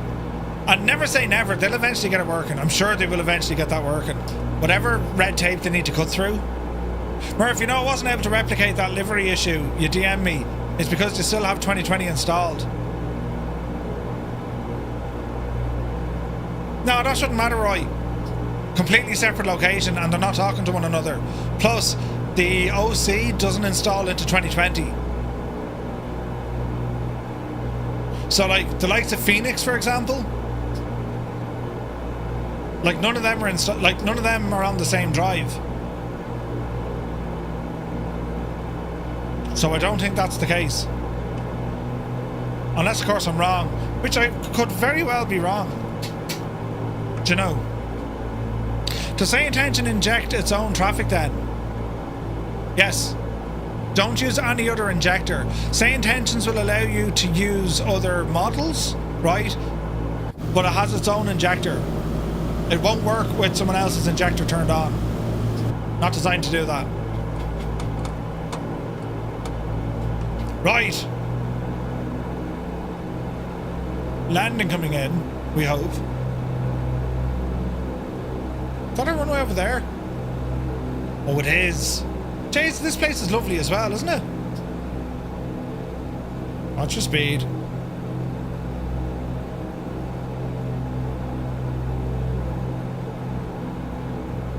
In the app data folder, you have two folders. No, they're separate paths, Roy. That's, you know what I mean?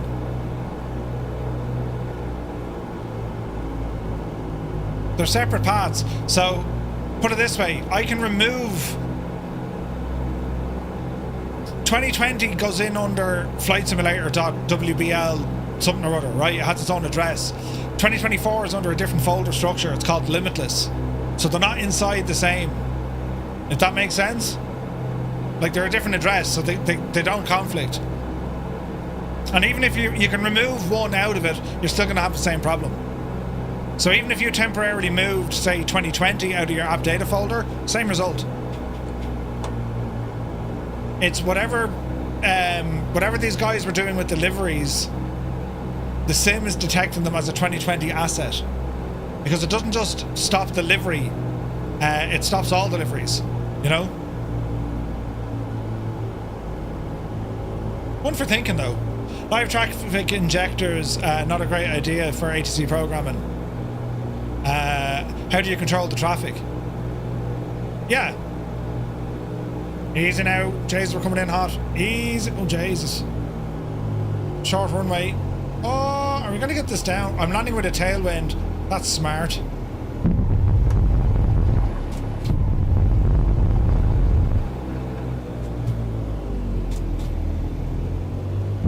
We're going to die.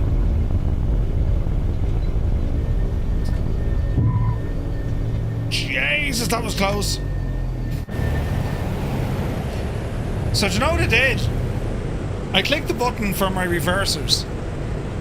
Then I said I'm not going to make this, so I clicked the button again to do a go around. And my engine's throttled back a second time.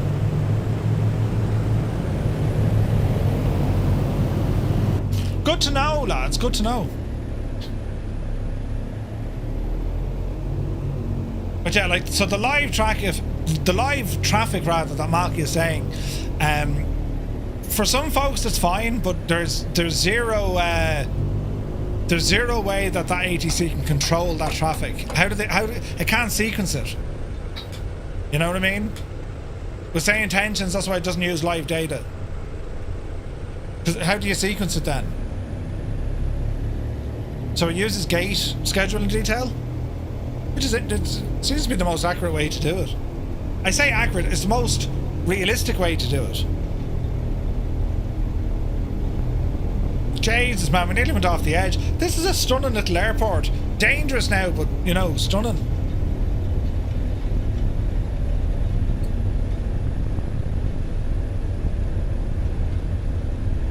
Easy now.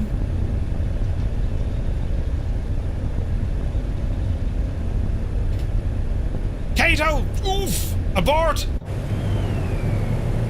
Abort! It's not safe! No! Kato has gone off the edge. Oh no, we got out of there. Jesus, that was close.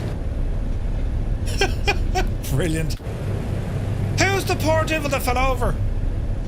Well then, be gov. I mean, you hate to see it. You hate to see it.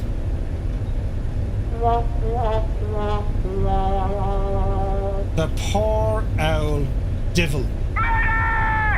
Need a medic down here. He fell over. Yuval, if press the Y key twice. Fast. Right. Here we go again. How's our fuel? Oh, we're low on fuel. We're going to switch over to our auxiliary tanks.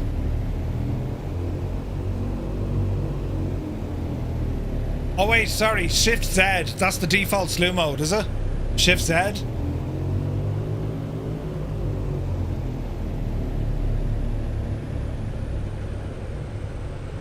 There you go. Right. Need to change fuel tanks. Unlock that.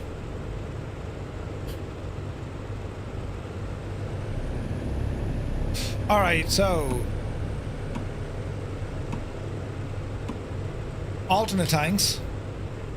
Flaps are set. Power coming in. 30 inches. Looking good. ICAO for this.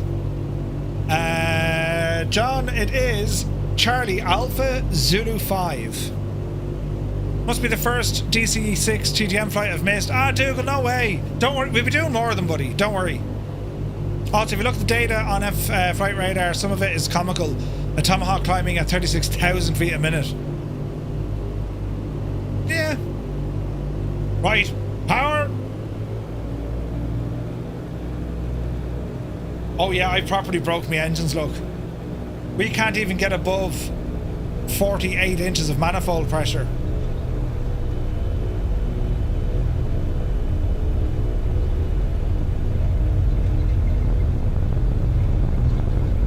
I'm taking off the wind behind me. This is stupid. Why did I do this? Oh, we're going down the hill, that's why. This is going to be interesting. This should have been a water injected takeoff. Murphy, you're such a muppet. Oh dear. Oh dear. Oh dear. Don't hit the mountain. Don't hit the mountain. Gear up. We didn't hit the mountain. Jeez, we came close to it. What a level of muppet. Yeah, I'm after damaging the poor old engines on this. Jesus. Right. Almost clipped. Is a refund? Density altitude? Maybe, but it's...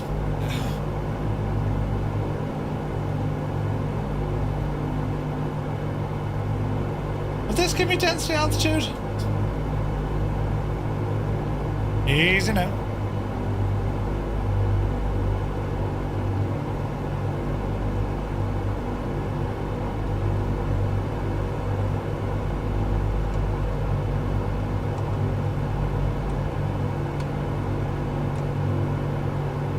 Balls!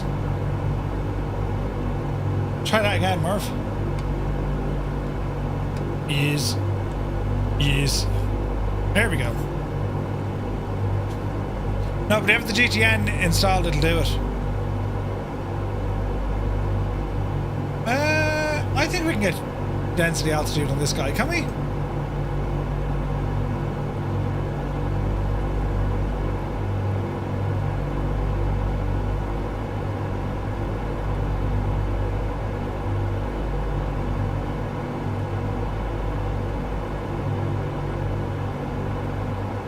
Surely we can get density altitude here.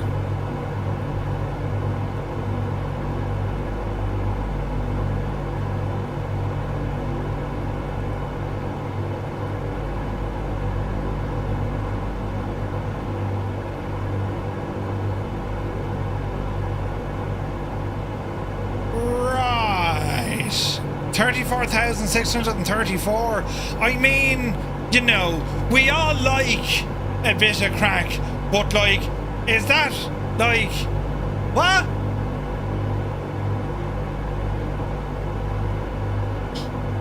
That might be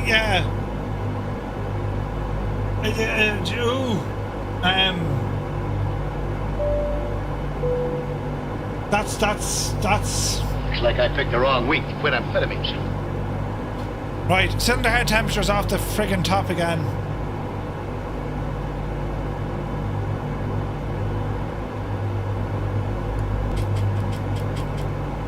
Leave them open, cool them down. There they go.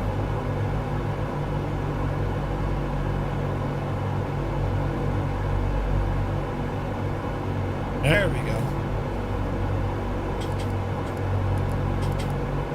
Right. Just taking off with only chase plane, Phoenix and Navigraph in the community folder. It's running fine so far. Interesting. Rob did a flight last night in the A380 for the first time, putting the same amount of fuel for an A320. Uh-oh. Peter's here. Good to see you, buddy. Yeah, some tells me the density altitude is incorrect. That can't be right.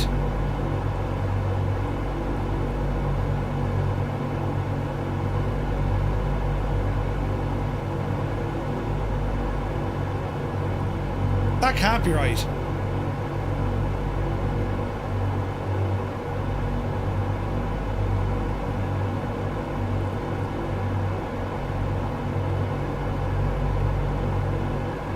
I don't even know how I can change that. How smooth is your multiplayer now? Butter smooth. But you know what, Final Rabbit? Turning off all the 2020 stuff shagged things because liveries and all that stuff doesn't work. So you need to go back and turn on other stuff as well. From my testing, it looks as if the Just Flight traffic models were causing the issue. Because I'm running with FSLTL and it's butter smooth.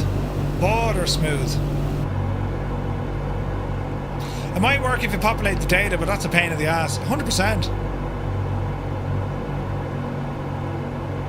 Cheers, Roy. We'll have a look. Man alive. I just realised we're in a very dodgy canyon and I'm flying very fast. Autopilot off. Suggest we fly this by hand and see what happens, you know, without... well, getting in all sorts of trouble though. I mean, which could happen, you know. We just need to be careful. Easy now. Easy now. I gotta say, man, this is absolutely stunning, isn't it?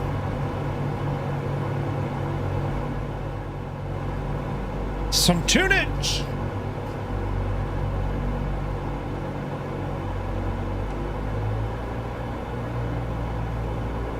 We got some bridges.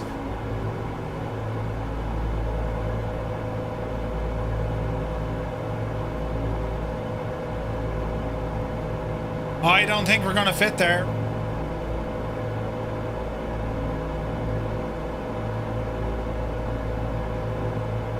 I don't think we're gonna fit here. That's a big deal for a good buddy. Stu Snape, you mad devil! Oh, Jesus. I will fit.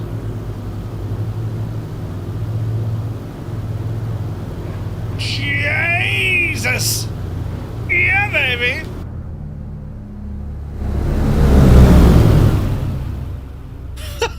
Jesus! Stu Stape, you absolute mad devil, thank you very much indeed for the 3 gifted subs. You've unlocked to something. Man yourself. Man, the scenery.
Look at that.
is totally safe. Nothing to worry about here at all. All is grand. Oh, Jesus, now we're in total trouble. Oh, no! Right. Hang on. Oh, no. Oh, dear. We're all right, but just barely. Man alive. Jesus. Right, we're live again. Ah, brilliant. This is Vidri. It's a waypoint. We're just going to overfly this area and then down here, hang a right. And that's going to do it. It's been fun. And as I say, I mean, this entire session, no issues with WASM. But I guarantee you when I restart it, I'll get a WASM crash. So if you want to be able to fix it, you just need to delete the DC-6 WASM folder. In particular, there's a DLL in there that's causing it. But PMDG are aware of it, so hopefully there's a fix. The LOD in that B-17 is shocking. Jesus, it's terrible. They need to really fix that. I don't know how they're going to fix it, but they need to fix it. The latest update of the aircraft is really good though. That B-17 from Microprose, it's decent like.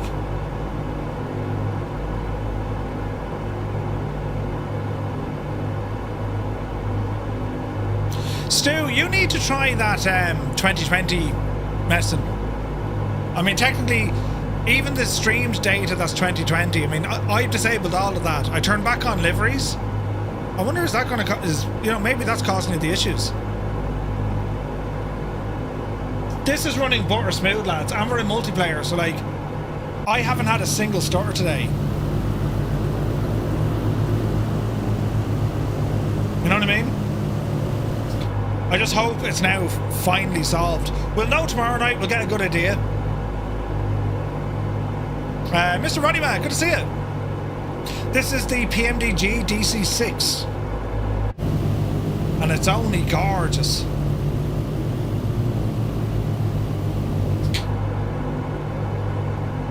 Alright, up the valley we go. Cylinder head temperature, what's wrong with it? Still too hot?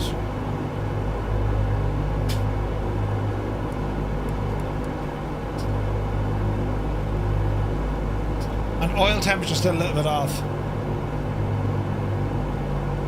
Try that. Cylinder head temperature's coming back in range. So it's just our oil temperature. That said, the ATR update wasn't great performance-wise. Oh, really? You did install 2020 recently to free up space. I wonder if that's why you're not having as many issues. It could be.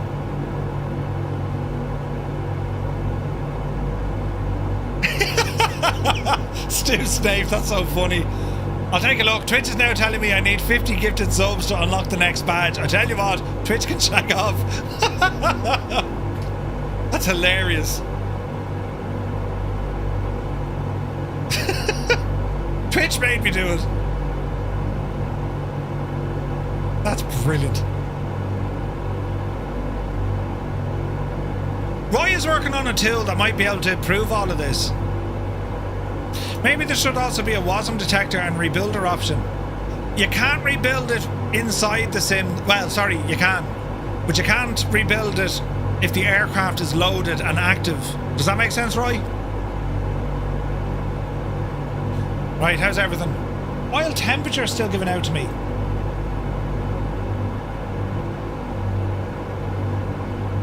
I mean, it's marginal, but it's still hot.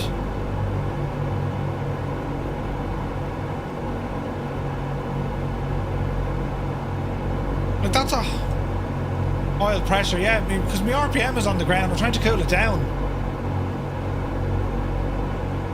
We'll go for more manifold pressure. Actually, no, go for more RPM.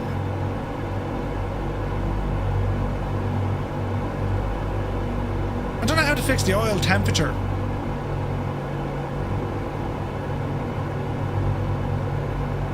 Yeah, very true, Roy. Yeah, very true.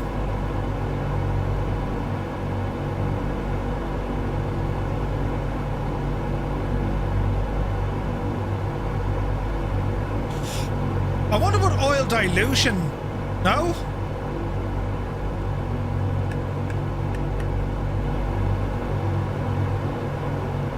Would that not help?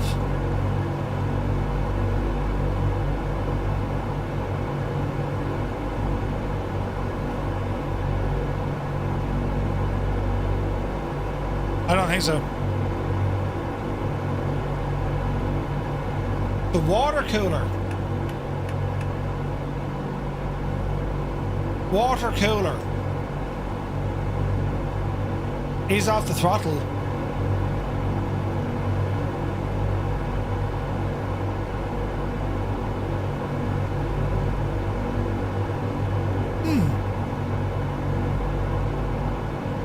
Water injection. Will this cool down the oil? Because I need to be running this hotter, don't I?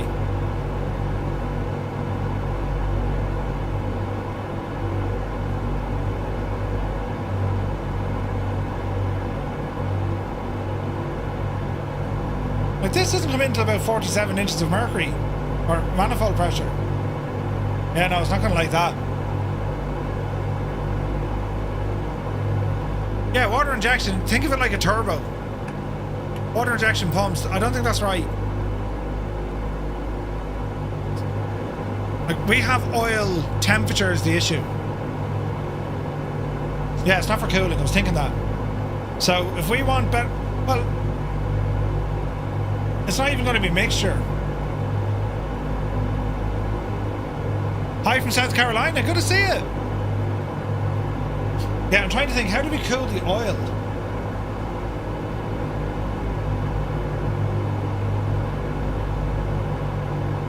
I was thinking oil dilution, but...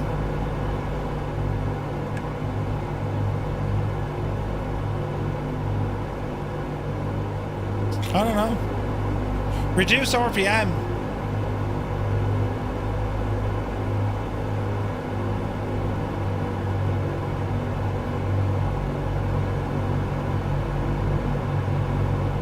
Just giving out about oil pressure now. Alright, let's see if we can fix this.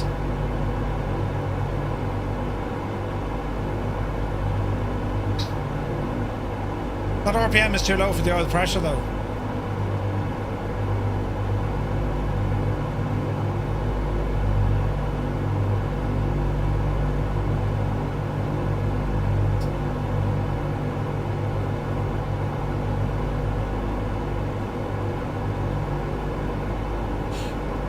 Reduce the RPM. High pressure, or sorry, high RPM heats the oil. Your pressure's low because you diluted it. I only diluted it for a second. Look. Hang on. Oh wait, is that why? Hang on.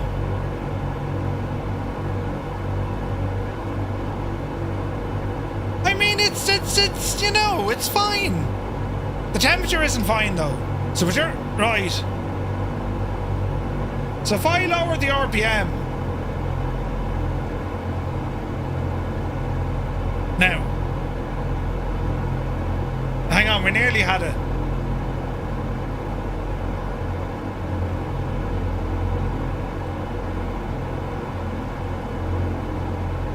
Now.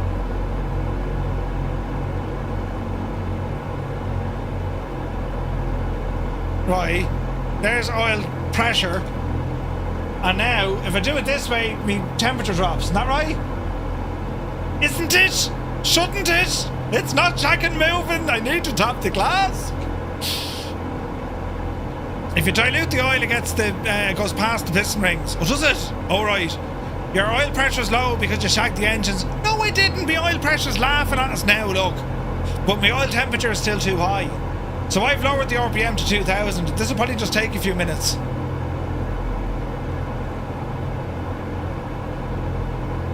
It's very hot in there. Anyway. Remember, he's used to a Skoda. Not for crying out loud. Oh Jesus, we're landing right here, look. I know, I'm going too fast. Easy now. This is going to be a tactical approach. Jesus. Well, to be honest, we'll fly around and come in the other way. That's what we're going to do. That's exactly what we're going to do, lads. Put a bit of black tape over it. Be fine. Murph going too fast, said no one ever. Yeah. He's talking about abuse. Imagine seeing a DC-6 in the real life flying with this livery. Who do we know that owns a real world DC-6 that's still flying? You know, apart from Red Bull. Or maybe Red Bull, and then they'd agree to paint it in this livery. I mean, you know, that's when we'll know we've made it, lads. Right, bring the speed down, you muppet. You want to slow down. Jace, look at the incredible difficult turn I just gave me. I'll go far. Alright, power down. Ease. Oh wow, look at the colour of the teal. Look at the river, look.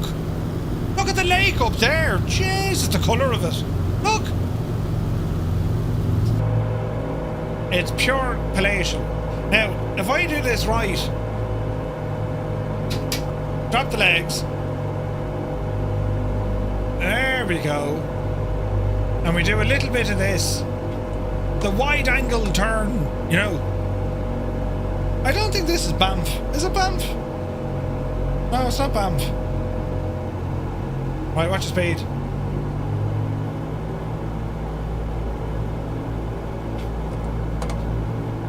The airport is Charlie Yankee Lima, India. But I don't think it's Banff. You're heading to Nook. Nice. Where's that airport? Ah! I went outside. It's over here, look. Jeez, we're very low for this. Up you devil. Up you devil.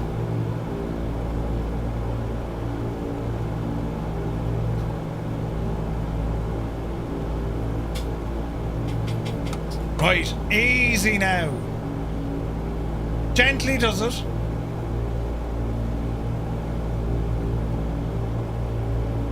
Looking good. Man alive, we're actually looking alright here. Apart from the DC-6 on the runway, who is it? Ah, Jesus. This could get messy. Easy now. Easy. Easy. Hold the nose. Dreamy, sleepy, nighty, snoozy, snooze. Ah, Jesus, Stu, the man's like a sniper. Easy now. I landed with the wind once again. I'm a special kind of muppet tonight, I can tell you. Oh, yes.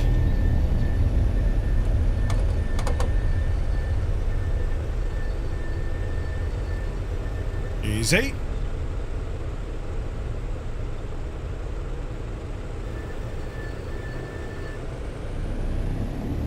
DC-6 has 4 switches on the aft overhead panel that control the cooler doors. Switch positions are off, door closed, auto, or open. Let us double check. I don't know, if Ford's approved anything, he's good at going too fast off a cliff into the side of a building.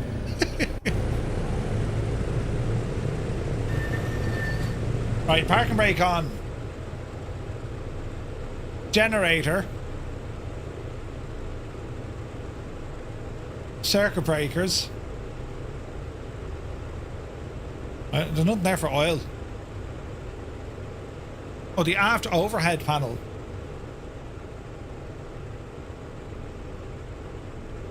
Prop de-icer. Hang on there now.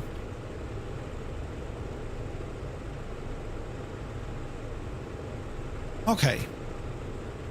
Prop de-icer. Oil dilution, water pumps, fuel pumps,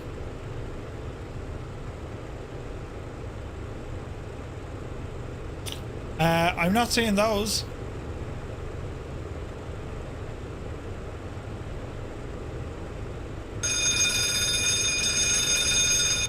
Hello?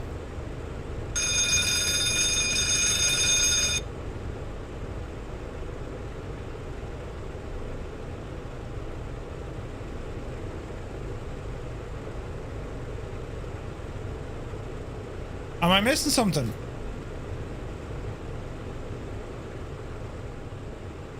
On the DC-6, there's 4 switches on the aft overhead panel. Oil cooler door switches.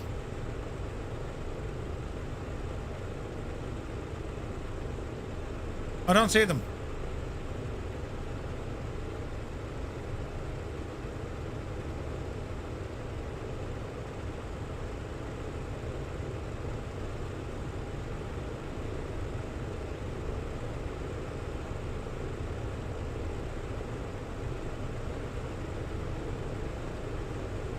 Fuel heaters, cabin, prop. I don't see them.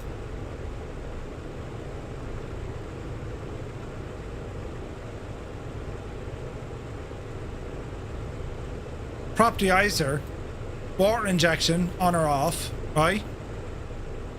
Auxiliary tank selector. Don't think that's it.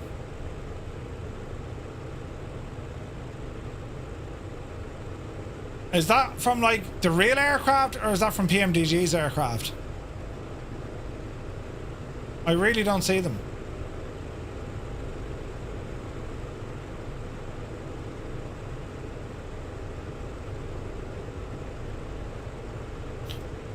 Do we have that down here?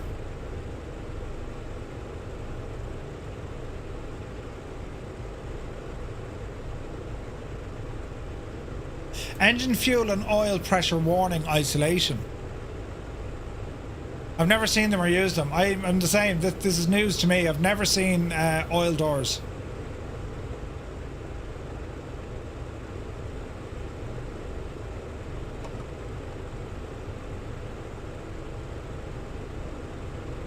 I've never seen them.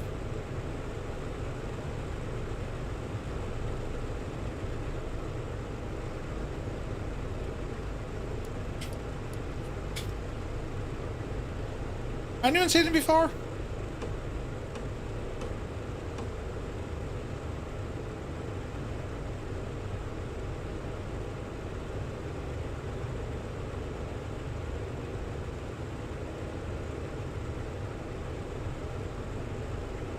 They're for the engines.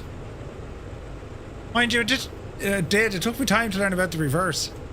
No, I want to know what if they're here. I want to, like, I've never used them. We do have water injection, but that's pumps. We've oil dilution.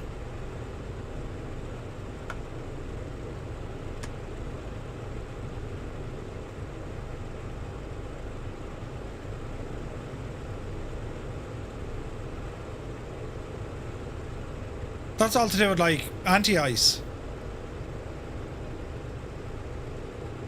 That's a good one now.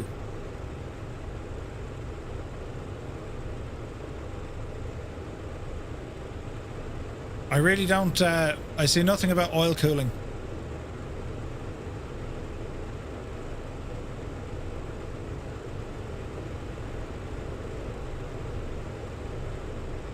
No, don't think they exist. Cabin. Cooling turbine.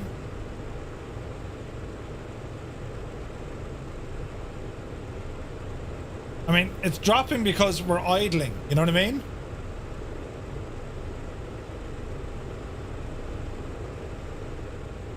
He said aft. That's the aft. Or that's the aft.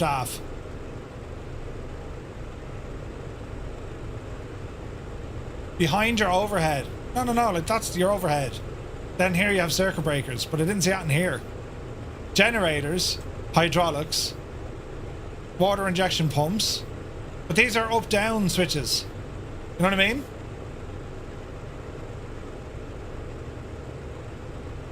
These aren't three-way switches. These are up-down, on or off.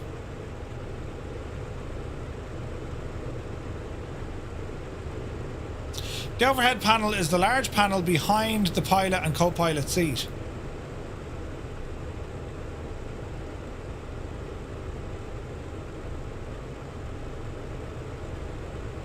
Okay.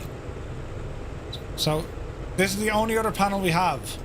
And this is to do with your water injection, oil dilution, and then you have this stuff. Auxiliary oil tank. Prop de-icer. That's all.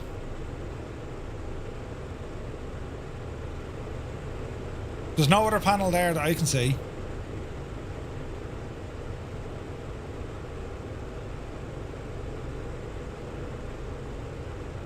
PMDG didn't model it, it's handled automatically. There you go, there you go. I was thinking that, like, there was no way.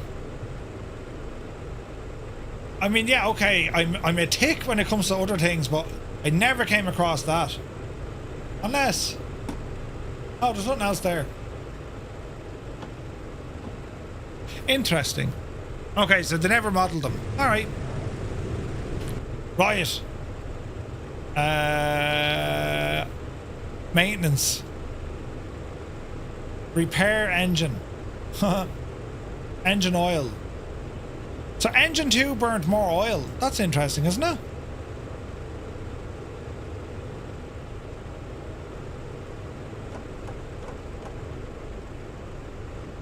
Engine's off. Alright. Now, ground power is there. And swap over to our ground power. Lovely. Gen's coming off. Booster tanks are all okay. Engine instruments coming off. They're all okay. Off, off, off, off. Off. Cowl flaps can stay open, I suppose. Everything there is off. Beautiful. Control lock. Flaps are already up. Battery. And that's her. That's all she wrote. Let's get her chocks, pillow covers, oil pans. Get some doors open. You bleed and tick you.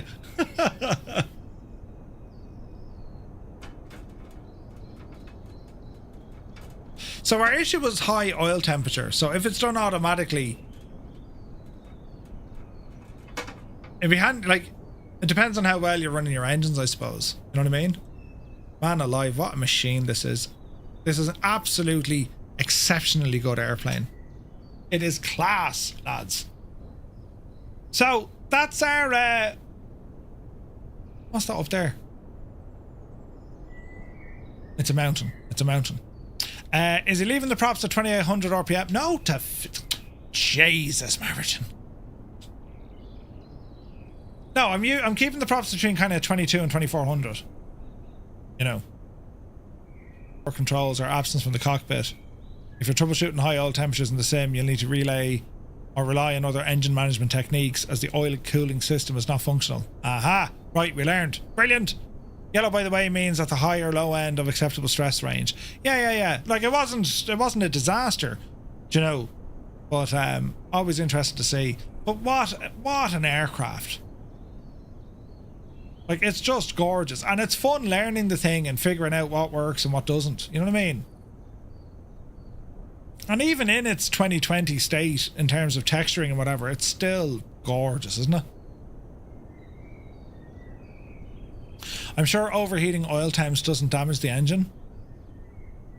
I think it does. Yeah, the livery's gorgeous, isn't it? Cyrus did an incredible job with this. Hot oil is thinner.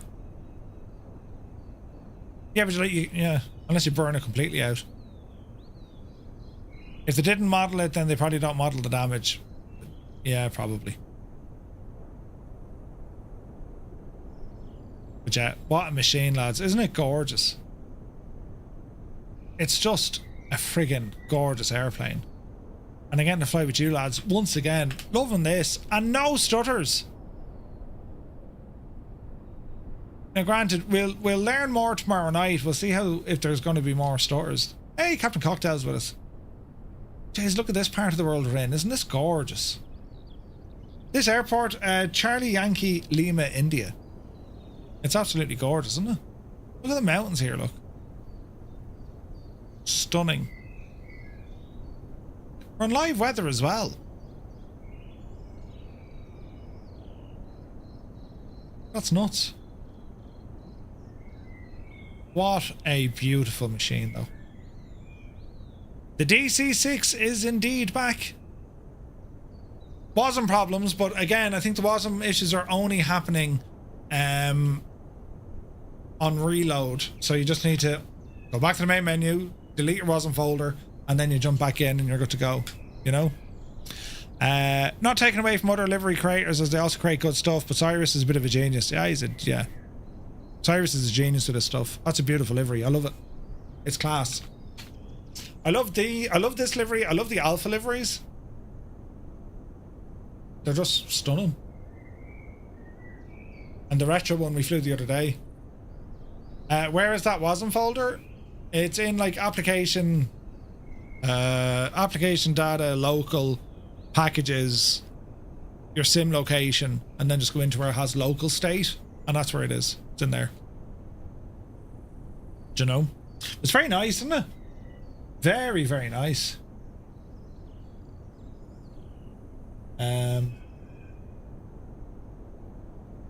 Yeah. Beautiful. Beautiful. I think it depends if you have a Steam or MS Store version 2. Sorry, yes, it'll be slightly different in your Steam folder. Yes, slightly different. I think it's like Steam, Common, and then you go in through that way. Do you know? But yeah, what a machine. Right, lads, that's going to call it for today. We're back to you tomorrow, 1900 Zulu, as we continue on from Earth to the Moon. And we're going to be flying in the shuttle carrier. Just create an updated folder where the tool can open up the WASM folder. Oh, nice one, Roy. Sweet. Sweet. Yeah, so we're back tomorrow, 1900 Zulu. Massive thanks for everyone tuning in today. And yeah, the DC-6. We'll have more flights of this, as you could have imagined, because I do like this. It was a stunning flight, beautiful scenery. The flight plan is over on Discord if you want to save it and do it for your own flight. It's very nice. So we're back tomorrow, 1900 Zulu. Have a lovely evening. Take it fierce, Andy. And until the next time, you take care.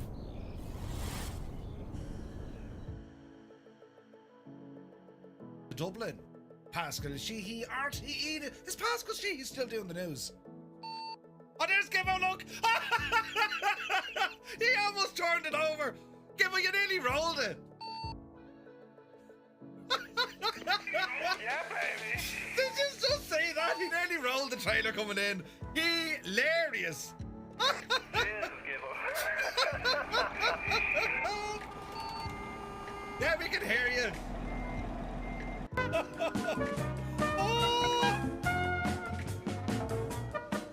Oh no, oh god, oh dear.